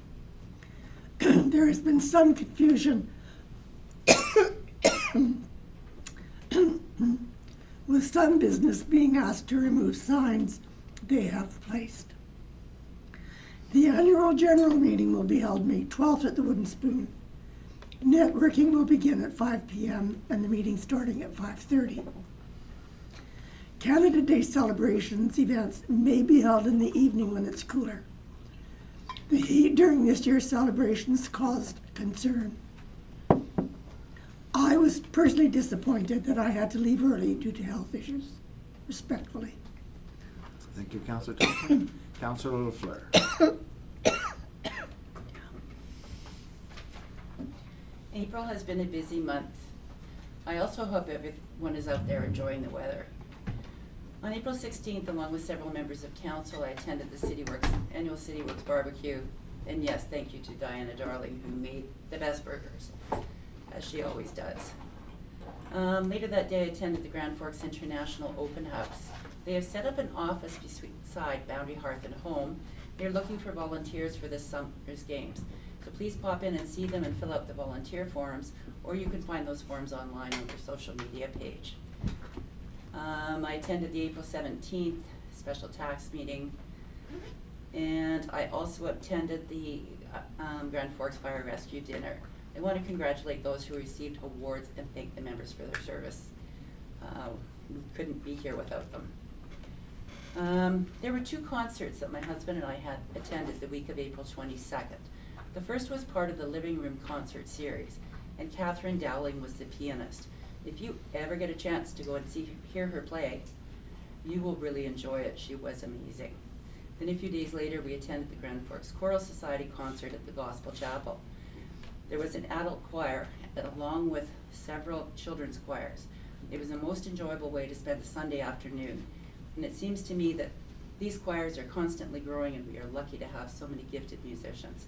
I look forward to the next one. Dr. Sandhar reached out to me as council liaison for seniors, as he wished to do a presentation to a group of seniors. I coordinated with him in the Grand Forks Senior Society, and he came and spoke at the April 30th Lunch and Learn at the Grand Forks Senior Center. His talk was about staying strong and healthy after 65. He is a very good speaker, and his talk was very well received.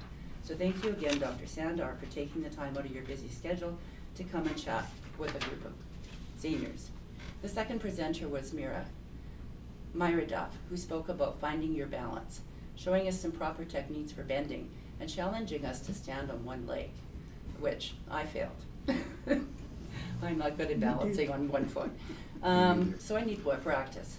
51 seniors attended the Lunch and Learn, and the lunch was very good.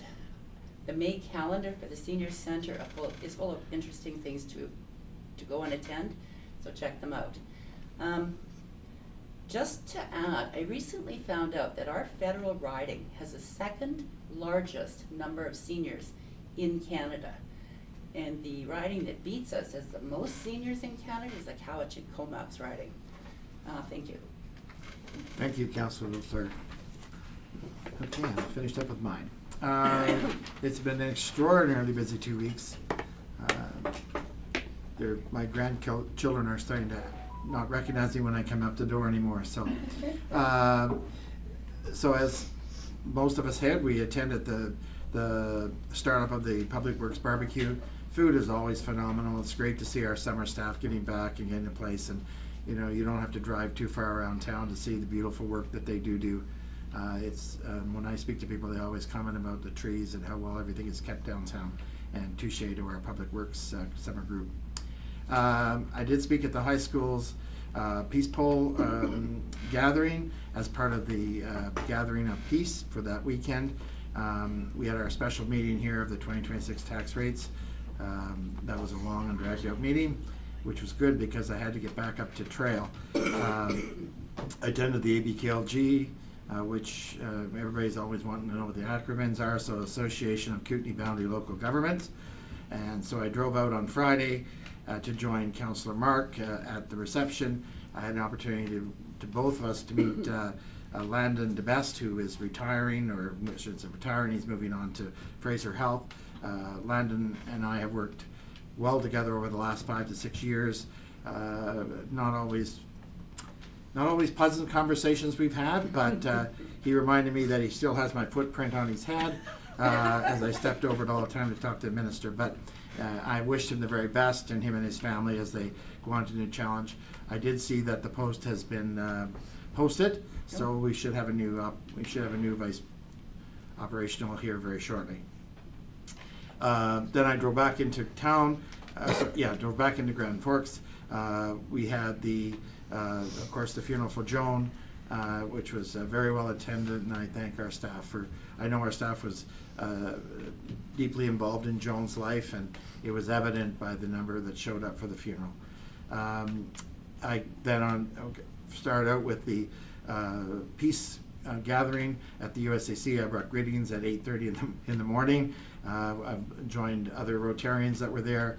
Then at noon we had the Legion Zone meeting, which is being held here in Grand Forks, where I had an opportunity to bring greetings and welcome people to our city. Then we moved on to the evening awards. I attended the Firemen's Awards where I couldn't go to the wildlife, so I asked for representation. I understand Councillor Krog attended the wildlife, but it was a good experience. And the fire department, we looked at their awards, and particularly their longevity awards. Linda Kay and I, because we share this service, it's phenomenal that these ladies and gentlemen have been so much actively part and long term, not just a couple of weeks or a year or so, but they're seriously committed to our fire safety, and I can't congratulate them enough, and I'm sorry the chief's not here to hear it. So then I drove back to trail because on Sunday morning the health minister was going to be present, and they were doing 2 lawyers were doing a presentation on DRIPA, and the DRIPA place was extra. I got there in time. It was tremendous. I thought information. I did share it with council, but it was very interesting, particularly on the area of municipality responsibility versus the provincial government, trying to settle the nerves of some of the mayors and chairs that were present at the meeting. I did get an opportunity to spend some time with the health minister before she joined the gallery. And the interesting thing is, as I listened to, what Interior Health has been trying to do through electronic services, so that when you walked into a hospital, you talk to a screen, they'd be able to identify what problems and stuff. And I reminded her, and she did recognize it during the actual meeting. She did speak about the boundary and the unique things that we were doing here, as a nod to what we've done. And I said, when we go in our hospital, we actually see a doctor, we actually see a nurse, we're able to get our blood drawn, we're able to, there's things that we can do here that many the smaller hospitals, including places like Oliver, don't have the luxury to do that. And to me, that speaks well of this council, that we have, really taken healthcare to its next level in that should not be in our responsibility, but it is, because that's what our citizens require. So touche to all of us. This is a feather in our hat. As I said, the health minister gave kudos to the boundary.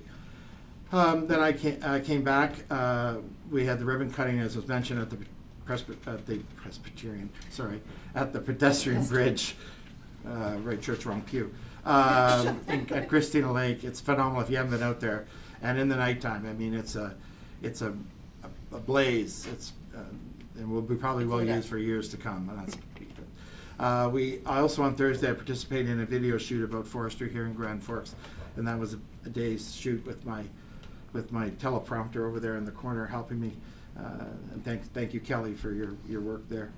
I attended the choral sing, as Councillor LaFleur mentioned. My goodness, that group choir is growing and growing and growing.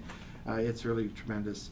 This coming weekend is Mother's Day, and I want to wish all our citizens that are moms or think you're moms or want to be moms a very happy day, and I hope your children Baby spoil moms. you rotten.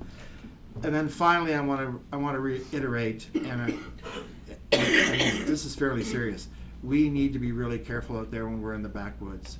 We are a match away Tinder dry. from fires. We really do want to try to go through the summer without smoke and fires, and give our small businesses and our campgrounds and people that visit a real opportunity to enjoy Grand Forks. We've got these beautiful dikes and all the things that attract people to this community. We do not need a fire, and we've seen a couple really close. So I just caution you, if you're out there, just be mindful. Yes, we've had a little rain, so I can do this. No, you can't, because it's only going to take something. Lightning we can't control, but we can take the part of us that are human and really concentrate and make sure we're not chipping sparks off rocks and with our motors and things in the backcountry, because we're not out of the woods by any stretch of imagination. So I say that as a cautionary note. This is emergency preparedness week in British Columbia, and I think we just need to make sure we're super cautious. And with that, I will end my report. So I would like a motion to receive all the reports, if I could. Thank you, Councillor Lafleur, seconded by Councillor Krog. All those in favor? Thank you, Council, also for all that you do in the community. It speaks to this volume of this group that we have together, that when we're out supporting our community. All right. So we're moving along to potential decisions, and we have the BC wildfire. And so, CAO, would you like to speak to it? Yeah, and so- what the recommendation may be? Yeah, so through your worship, we did receive a couple questions over the break that we can answer. And so, just to lay it out, so, council enacted a bylaw that has a $50 a day hydrant fee, which they indicated would be about $10,000 a year for how long they require it. They do want to pay consumption.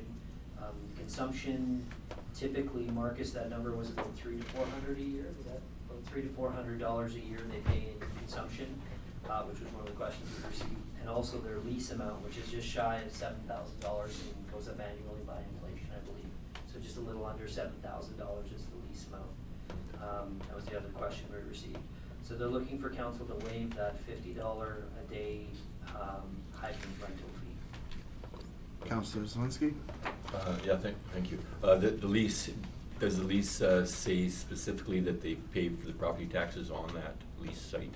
No, it's No. just $7,000. No, just a municipal property, so there is no tax, so. Okay. Go ahead, Councillor Lafleur. I'd like to make a motion that we approve the request to waive the fee, the $50 day fee. Okay, so moved. Do I have a seconder? Thank you, Councillor Mark. Councillor Zelinski, question? Under what criteria? Like, how do these people get away with not paying and everybody else can? You Go can ahead. answer that. Mhm. Okay, go ahead, Councillor Krog. Community safety, Yeah, like without them, like that stanchion probably would have gone. Oh, I'm not Yeah, so that's questioning the service. why. No other person that pays, like a contractor or whatever, it's not really life and safety, I guess. would be the- yeah. So Okay. community safety, dust coming off sand piles, do we give the cooks water for free so they can water that? They're area? paying the water. If that's gonna catch fire, right? Okay, hang on a second. Okay, so let's go to Councillor Mark, then we'll go to Councillor Lafleur. So, yeah, my reasoning for this exemption is I think that we should move towards installing permanent water capabilities in that building if we're gonna be leasing it for a fire base. Until then, I think that the intent of the fee was, like we discussed Yeah. earlier, for a short term, the contractor wants to use a hydrant for water on a site, they pay a short-term fee to make sure that it's not just being left there forever. This isn't one of those, it's long-term community safety. Okay, Councillor Fur. There's also the mutual aid that they provide to our fire department. And saving them time to fill up their water tanks rather than having to go to a slower system at Public Works. I really think we have to take that into consideration. Let's go Councillor Thompson and Councillor Zelinski. Yes, I support this resolution. We've had some pretty serious fires in this area over the last few years, and without the service that they provide, we could be in big, big trouble. And so I do not have an issue with their request to waive the $50 a day fee. They are paying for the water. Okay, We are Councillor paying for Zelinski, the I'll give water. you your final statements. So I'm not questioning the service at all, I'm not questioning the need for it, I'm not questioning even the dollar value. It's how do you tell the next guy that no, you don't get this deal, but these guys can? And I think public safety and whatnot is very subjective. And what I would like to offer is that we do this because of it's an intergovernmental agency. We'd just be adding taxes onto the taxpayer again. So that when the next government agency comes and asks for a waiver, I can see it.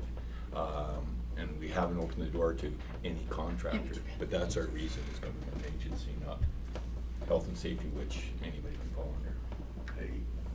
Okay. Councillor Studley? I think we're all heading in the right direction here. It's just the road that we have to take to get there, so go ahead. I'm definitely in support of this. I think what maybe you're getting at is maybe we should have, instead of just waiving it, we should just, maybe the direction should be create a separate policy, so then the policy separates emergency use from non-emergency use. And then maybe as a temporary measure we do this for this season, but then going forward we have the policy sort of separate the two into emergency and non-emergency. Okay, Councillor Mark? I'll stand by what I said about my reasons for this decision. I think it's a temporary measure, and this works. Okay, go ahead. Councillor Zelinski? I heard the word temporary, so this is just for 1 year? Is that what I'm hearing? It's not temporary. Councillor Mark? I think, I've asked for it, and I'll clarify again, I would like to ask, the mayor and staff for information about a potential permanent water connection. I view this as temporary, however, it might take some time, I'm not needing to put a date on this. Go ahead, Dick. Sale? Yep, so through your worship, I don't know what the current service is, but it is a building, so it's probably undersized for their needs. Typically, the owner of the property or the renter is, it's a little different because we lease it, but typically we don't pay for those upgrades from our main into a building if we don't own it. This one might be a little different, but it may need an upgrade and it may need some additional work. So I mean, it's not something that we have planned at this time. This is an easier solution right now financially. Yes, correct, yeah. Okay. Councillor Mark, you're okay? Yes, that's okay. I just would like us to at least open a conversation with them about what that might look like as far as, if the water line is obviously hydrant sized up to there, what does it look like to take it further? How much are they paying? How much would we have to pay? I think that's a realistic proposal. Do you want the mover and seconder to add that into the reso? And the only reason I ask that is then it ends up in the letter that goes to them, and then they're guaranteed to get that clear I would ask message. for that, yes. Okay. I'd Mover? be willing to add that to Okay. my resume. And then, Okay. All right, so with that, put a change up, then I'm, okay, Councillor Zelinski? Yeah, thank you, Mr. Mayor. As you're trying to find out the information for Councillor Mark, can you research the water filling station that they're saying is down in Public Works that they used before the service? There was a plan to move it out to the airport at one time. And with your metering of the one service, I just don't know whether or not that might have some information that we could, whether it might not be good idea to move that station back out to the airport then. But doesn't Yeah. Public Works need one? CAL? Sure. So we don't plan to do any further research. We'll kick it back to them and say, hey, council's interested in you having this in your facility, and so you should look at the costs and what that upgrade would look like and how you wanna fund that. Other than that, you've got a big realm of strategic priorities and 5 council meetings left that we have to deal through. Yeah. So we're running out of time. I see how you're kind of associated to it. I think for simplicity for right now, separate idea. Yeah. The water filling station at the city works yard primarily They need for it too. fire trucks. Yeah, all I'm saying is there was a plan there and picking up a document off. I've never left heard people. of that plan, so any information sold, anything. Yeah, and that's what I'm saying, there's more information out there that it would be nice to see. Oh, yeah, I don't know. Okay, so I'm gonna go ahead and call this. So it's been moved and seconded. You see it here, council directs staff to waive the $50 daily rental fee in Schedule J, Section 8, hydrant use charges for the BC Wildfire Service through the 2026 fire station, season, and that staff initiate discussions with BC Wildlife Service about installation of a permanent backflow connection on their building. On the building. On the Yes, it's ours, building, right? not their building. Okay, with that, so it's been duly moved and seconded. I'm gonna call the question. All those in favor? Opposed? Carried. Thank you, gentlemen, ladies, council. Okay, so lunch is here, but I think I'd really like to move some of this, because I know some folks are in here waiting for some of these to clear. So I'm just gonna say, let's go ahead and our stomachs will just have to wait a little bit longer. So that's okay with staff, with the rest of council. Through your worship, you do have the ability to reorder the agenda if you like before lunch to deal with anything specifically. Why don't we move it? Okay, so why don't, then if Oh, that tell being the us. case, let's maybe, if council's agreement, let's move the Tesla, which is a number D, up in front of A. I'll Can you move that? Can I have a seconder? Thank you. Is council in favor of doing that? All in favor? Opposed? Carried. Okay, perfect then, because I know the cooks are What page here. is that? Whoop. All right, so the development permit, which is, where did it go? Here it is. DP 2305, 1866 Central Avenue, Tesla Chargers. So the recommendation from staff is that the council approves development permit DP 2305 for the property located at 1866 Central Avenue to permit the development of a Tesla supercharged station, and that development permit DP 2305 not be issued by staff until the application has provided landscaping security in the amount of $14,875, being 125% of the $11,900 landscaping cost estimate, in the form of cash or an individual letter of credit to be held for 1 year, 1 growing season following completion of landscaping works. Okay. Do I have a mover? I will move it. Councilor Fleur. Do I have a second? Councilor Mark. Do I have questions? Councilor Mark. Yes, where's the nearest fire hydrant to that location? Sort of curiosity. Cool. Seems pretty close. Kevin knows. Kitty corner, diagonal, right? Yeah. Okay, that's it. Councilor Fleur. As we'd already approved this several months ago, I'd like to make a motion that we reapprove it. I thought we already did the motion. Yeah, no, this is I believe this is because of the It's a DP. DP. Yeah, Yeah. the rezone was approved in the Yeah, the plan was already done. Okay. Councilor Zelinski? When we approved this way back when, we talked about putting out an electrical vehicle fire.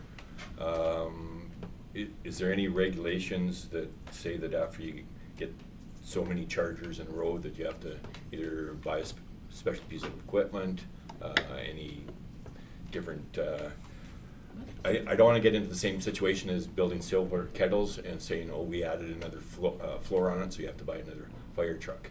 So I'm just wondering with these charging stations. I believe it's a blanket, if I'm not mistaken. I remember back in the day when Chief was previous chief. Through your worship, I think that was the fire chief at that time's opinion. I don't know that there's any regulation, but I'm not 100% certain. Okay, Councilor Mark? Thanks, Mr. Mayor. We could double check with the chief. Last I checked, the latest and greatest technology for putting out an EV fire and you take it and bury it with the loader. So we just bought a new loader, so I think we're okay. Okay, but where's the fill, Where are you where's the gonna fill bury- coming, where's the fill coming from? Do you know where? No, Phil, you grab the whole car and you bury it in the backyard. That's what they did at Christina Lake with the one that caught fire up also. I have heard that there's a blanket that they throw over top, and then that's billable to the to ICBC, I understand, so. But that's And there was the container, I think the previous fire chief was talking about that, And you almost like a container. They that can drop it in. Drop the vehicle. Well, and in. So it's, Okay. I also remember we reduced the number of stations, as that was a bit of a concern. Maybe I'll just clarify too, I mean, we have electric vehicles already in the community. Mhm. Yeah. So this is already a present risk, I don't know if it's. this is not gonna be. No, and I'm just wondering whether there's so many commercial chargers, now your fire department has to come up to this level, I don't know. Not that I'm aware of. Okay. Counselor Thompson. I don't think that this should preclude us from improving this DP. Oh, no, I didn't say it, it was a question. All right, so with that, I'm gonna call it, we've had it moved and seconded. All those in favor? Opposed? Carried. Let's carry unanimously. Gentlemen? Okay, so with that, I would like to move a recess and we'll have some lunch. Okay. Do I have a mover? Seconder? Sure, I'm hungry. All those in favor? So half an hour? Yep. Yes. That sounds good? Okay. Thank you.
Our meeting back to order.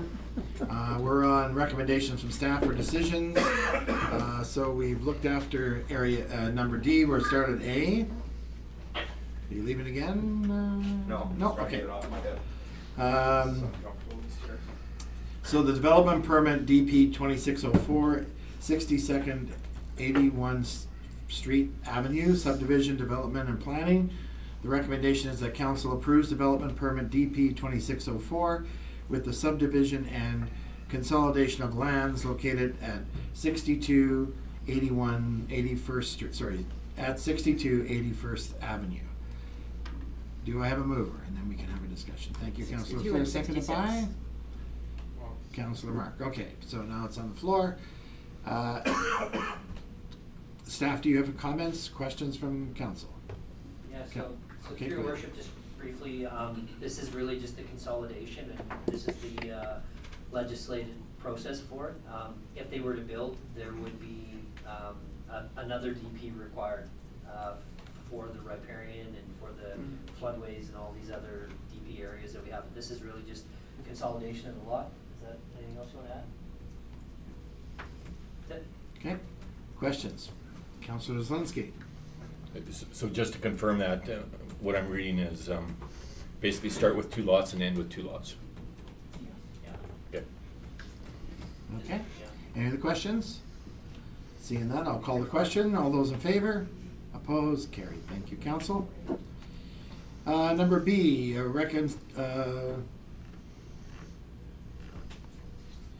surplus funds, this is for the, surplus funds to support fire department's fleet replacement advancement from 2027 to 2026 emergency services.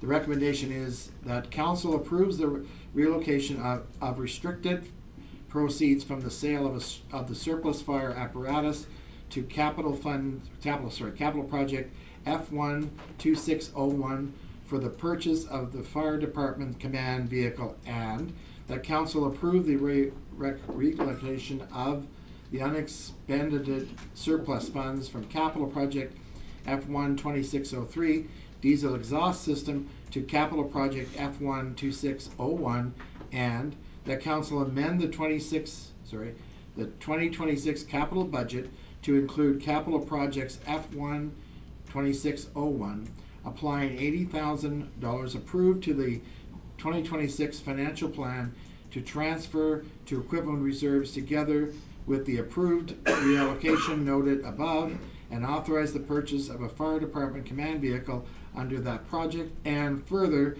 that council direct staff to amend the financial plan as required. Do we have a mover? Thank you, Councilor Fleur. Seconder? Councilor Mark. Okay, on the floor. Questions? Go ahead, Councilor Thompson. Was that a motel fire today, by any chance? No, Was there a motel fire today? no, Yeah. it was a fire drill. They didn't. No, it was a fire weren't drill aware. at the hospital. They weren't aware of it. They forgot to let us know. Okay, I had to ask. That's your question? Okay, how about any questions on the motion? Okay, Councilor Mark. Thanks, Mr. Mayor. Through the mayor to the fire chief. Maybe just for clarification for anybody who's watching, hopefully somebody's watching there. Someone's always watching. Can you just go over a couple of the benefits of the SUV versus a regular pickup truck that like what Sure. we've been using? You need the mic on for this? Yeah. Yeah. Please. Bring it in. Sure. Through you, Mr. Mayor. Yeah, so the advantages of an SUV or SSV, special service vehicle, which is exactly what you see RCMP and their Tahoe's driving, is that the whole back end, when you lift the tailgate and open it up, is all designed for incident command. All your maps, your whiteboards, your radios, and so on is set up that you're essentially getting at the 10,000 foot level as we should be doing, and stepping back and actually running the scene. So that alone gives us that, and you're undercover with lights and all that stuff. There's some other benefits inside the cab and how we set up with some tools and equipment for incident commander versus your basic pickup, which you're just sitting in the front and doing your best with the steering wheel and all that stuff in front of you. So the idea is you set it up, you become command, you head in the back and you set up your workstation as a command post, essentially. Okay, perfect, thanks. Go ahead, staff. Yeah, so just through your worship, there's a lot of words in that res zone. It's very formal just for the legislative process, but essentially what's happening here is Rich has found some savings in his diesel exhaust system. As part of the capital plan, council had already set aside $80,000, and Rich has sold some equipment this year that has also made up that difference. So it's not new funding, it's pulling the money you put into reserves and using savings and the sale of existing equipment as part of the new equipment reallocation. And so just for anybody who may be watching, it's not new money. It's a combination of things that have resulted in bringing this project forward this year as opposed to next year. Okay. Councillor Thompson, Yes. on the resolution. What is the delivery on that? We've been told if we put an order in today, we'll have it in 4 to 6 months. It's a special fleet order. They don't keep these on the lot. They're specially ordered. They come from the factory with all the plug and play and items on the truck, knowing that it's gonna be used by first responders, so it's gonna have lots of idle time. It's gonna get lights and all those things put on, and so they don't keep these on the lot. They're specially ordered. Yeah. Excellent. Okay, any other questions? Go ahead, Councillor Mark. Thank you, Mr. Mayor. One point that I thought was important, just because it's a new vehicle doesn't mean it's going to be flawless. Nope. That's been my experience with the automotive industry. We're gonna make sure, obviously we do, that we stay on top of warranty, get every little thing fixed under warranty that we can. And the plan for the old truck, when this one arrives, are we selling it? Well, there was a comment about for animal control. Possibly. Take a look at it. It would become surplus. As we speak, I got another note that I have some more issues with that vehicle today. So yeah, it's gonna go for sale, and that's gonna be up to city how they wanna do that. Yeah. Okay. Thank you. Any other questions? Seeing none, I'll call the question.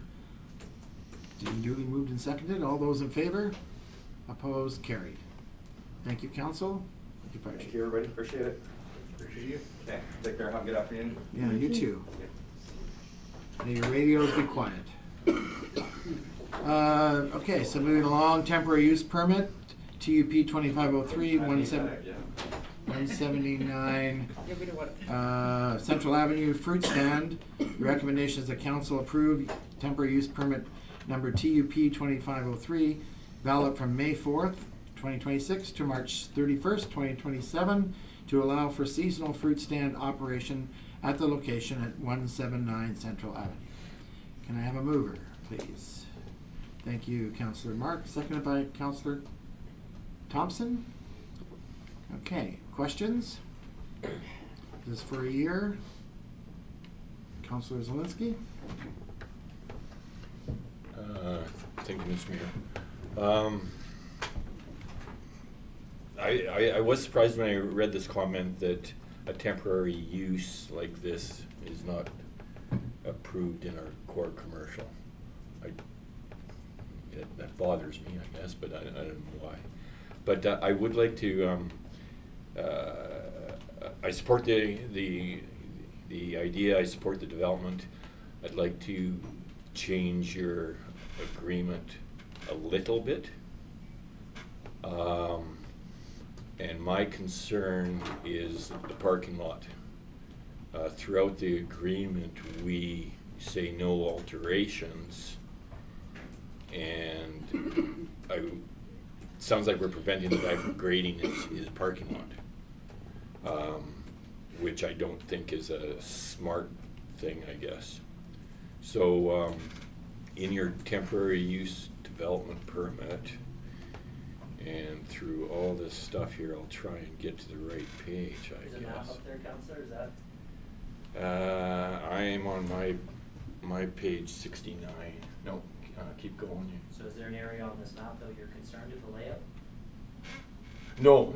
What I'm concerned about is things like no site alterations, and then it includes putting gravel down and grading the surface, which I don't agree with.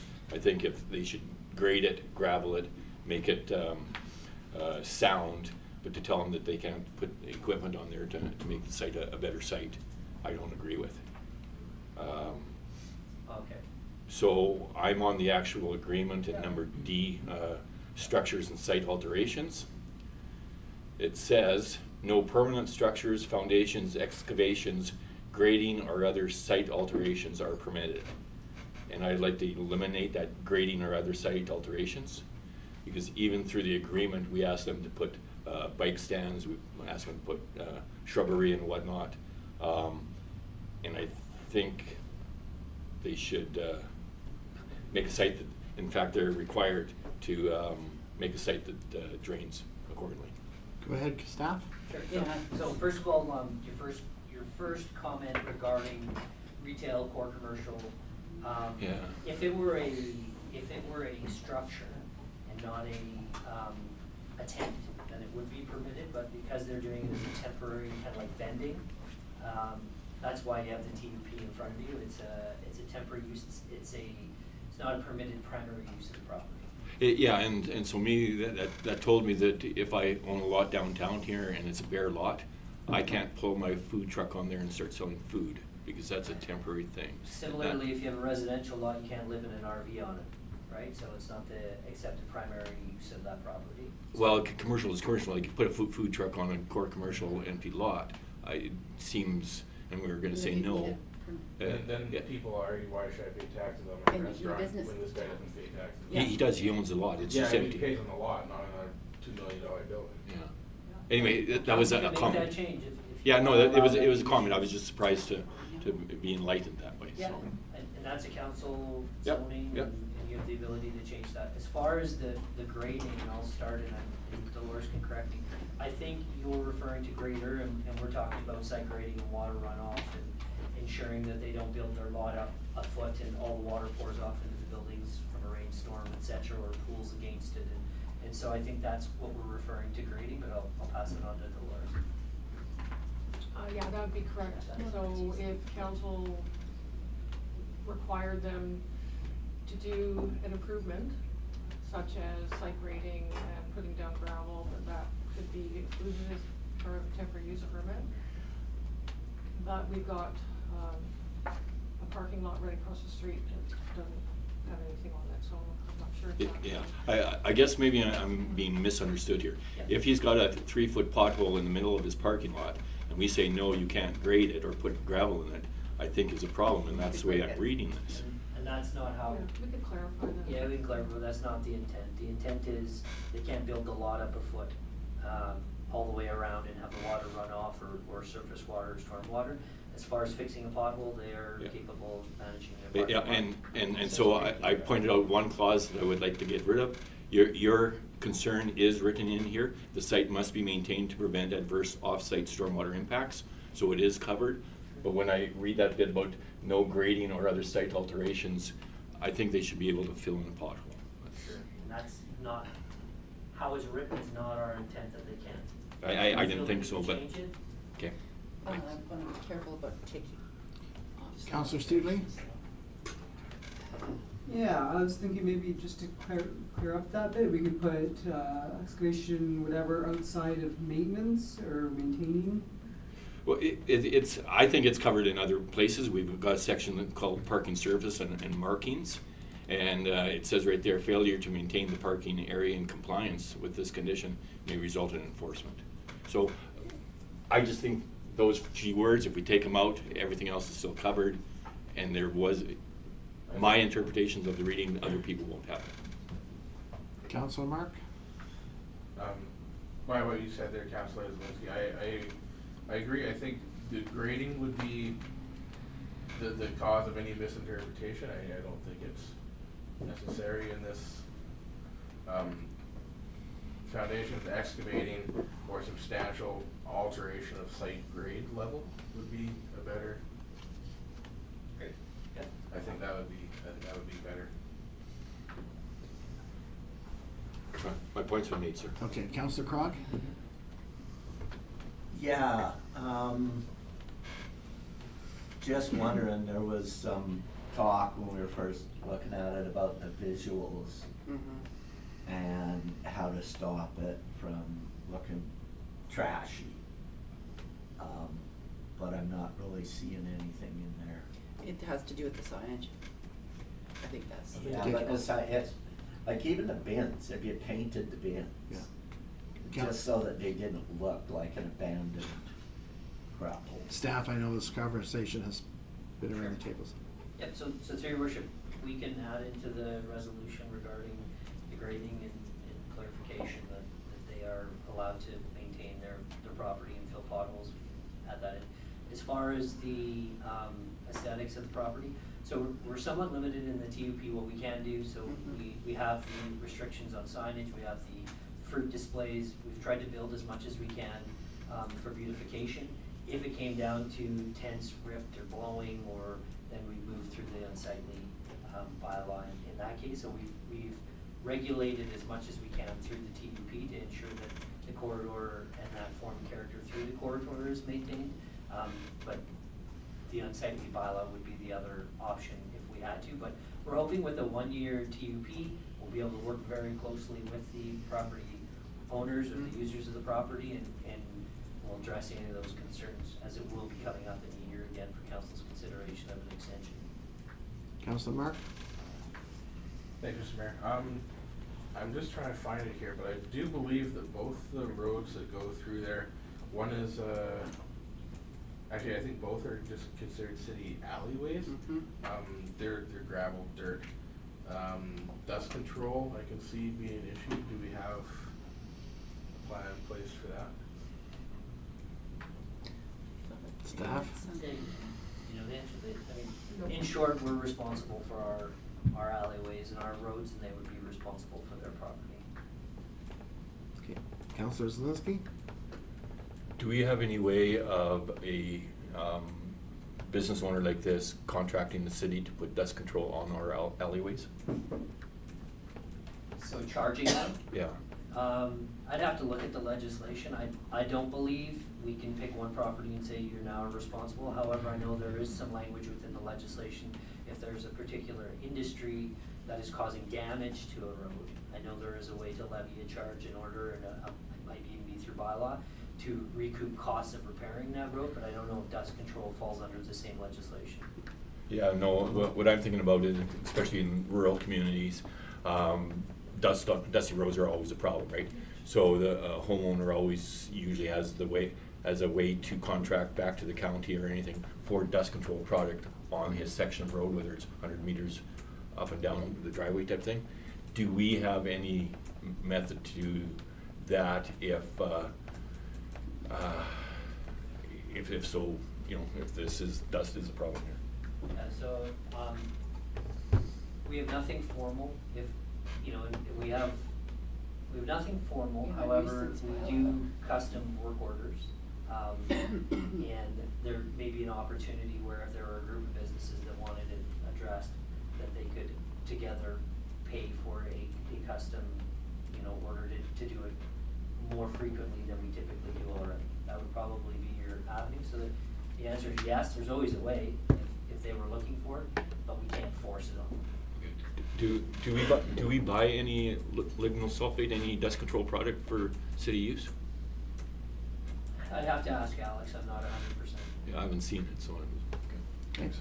Councilor Mark, final comments, and we'll call the question here. Thanks, Mr. Mayor. I guess for you to CAO, I guess that would be, that was kind of my question to the manager of Public Works is, I know in the past, I think we have done some dust control in city alleys, and if this one that runs in between their property and the power sports store next door, if that was one that usually got done, I don't think I've ever seen it get done, so if it could just be added to a list, I think that would probably be fine. And I don't want to speak out of turn to Yeah. your worship. We may have some policy on how we do this and where we do it, and I'd have to go look. I wasn't prepared to talk about our alleyways and laneways. In regards to the property, they'll be dealt with if there were a dust issue similar to what we're dealing with over on Columbia right now. Same bylaw. I'd appreciate more information. On the alleyway dust. Okay, so the motion is that council approve temporary use permit number TUP 2503, valid between May 4th, 2026 and March 31st, 2027, to allow for seasonal retail fruit stand to operate at 179 Central Avenue with an amendment to the draft TUP Section 5D, replacing the word grading with changes to the overall grade of the site. Mover and seconder, you're happy with that change? Happy. Okay, thank you. I'll call the question. All those in favor? Opposed and carried. Enjoy your fruit stand. Fruit stand. Okay, moving along to our 2025 financial statements and auditors report. The recommendation is that council receives the auditor's report by BDO Canada LLP on the 2025 financial statements, and further that council approves the 2025 draft financial statement. So moved. So thank you. Seconded by Councillor Fleur. Any questions? No, shouldn't see any. All those in favor? Opposed? Carried. Thank you. Bylaws. 2026 tax rate bylaw number 2125. Final reading, financial services. The recommendation is that council gives final reading to the 2026 tax rates bylaw number 2125. So moved. Moved. Thank you, Councillor Thompson. Seconded by Councillor Mark. It's been before us. Any questions? Seeing none. All those in favor? Opposed? So it'd be. Number B, bylaw number 2039-A40, 125 Market Avenue, Slow down so we CC. can get there. Sorry? Slow down so we can get through Sorry. the pages. 125 Market Avenue, CC to R3, site spec CC, final reading, development and planning. I have a mover. Thank you, Councillor Thompson. Seconder, Councillor Fleur. Any questions? Before. Seeing none, all those in favor? Opposed? Carried. Question, Your Worship. Yes, go ahead. Did we adopt bylaw A? Yes. Oh, sorry. Yes, we did. Yeah. That was the Yeah, I thought tax that rates. was- No, what I've got is the development approval procedures bylaw. No, we have C in No, our. let's see. That's C. Okay, it's moved then from the agenda I've downloaded. May have rearranged it after you Oh. downloaded it. Okay. If you downloaded it immediately. Yeah, I did. Okay, so we've done the Market Avenue.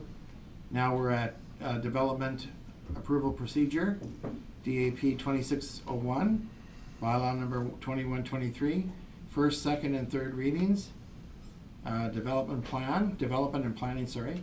The recommendation is that council gives first three readings to the development approval procedure bylaw number 2123, and that related planning procedures and fees bylaw repeal bylaw number 1669R, and fees and charges amendment bylaw 1958A 20. Mover, thank you, Councillor Fleur. Seconder, Councillor Thompson. Any questions? Seeing none, all those in favor? Opposed? Carried. All right. Requests arising from correspondence. This is for the use of the downtown court for the car show. I will make the motion. You'll make the motion. Thank you, Councillor Fleur. Seconded by of course, Thompson will be there because she'll put her vehicle in there. And usually No, we're not this You're year. not You this didn't year? last year either. No, Maybe my May Rose I? has a chance. my son had work done on, we have a 1932 street rod. We have a 1932 street rod that he had some work done by 360 out of Abbotsford. They called and asked him if they could put it in the Vancouver International Auto Show, which he agreed. And it won first prize for the best street rod in the show, which is why I wanted to talk to Peter, because Integritire had done some work on it when it was here. I told him about the car show, and he said, "Mom, I am so busy, I'm not gonna get holidays this year." He's the vice president of Tolko. Excuse me, in Vernon. So I had to show Peter the trophy and to let him know that we won't be there this year. All right, okay, so it's moved in second. Any questions on the car show? Seeing none. All those in favor? Opposed? Carried. All right, thank you. Items, questions for the media and public?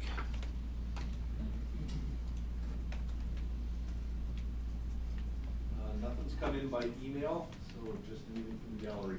Look at this, it just flies. Okay, seeing none. We'll look for resolution to go into camera. Thank you, Councillor Fleur, seconded by Councillor Thompson. All those in favor? Opposed? Carried. Thank you, all those in the gallery. We'll give them a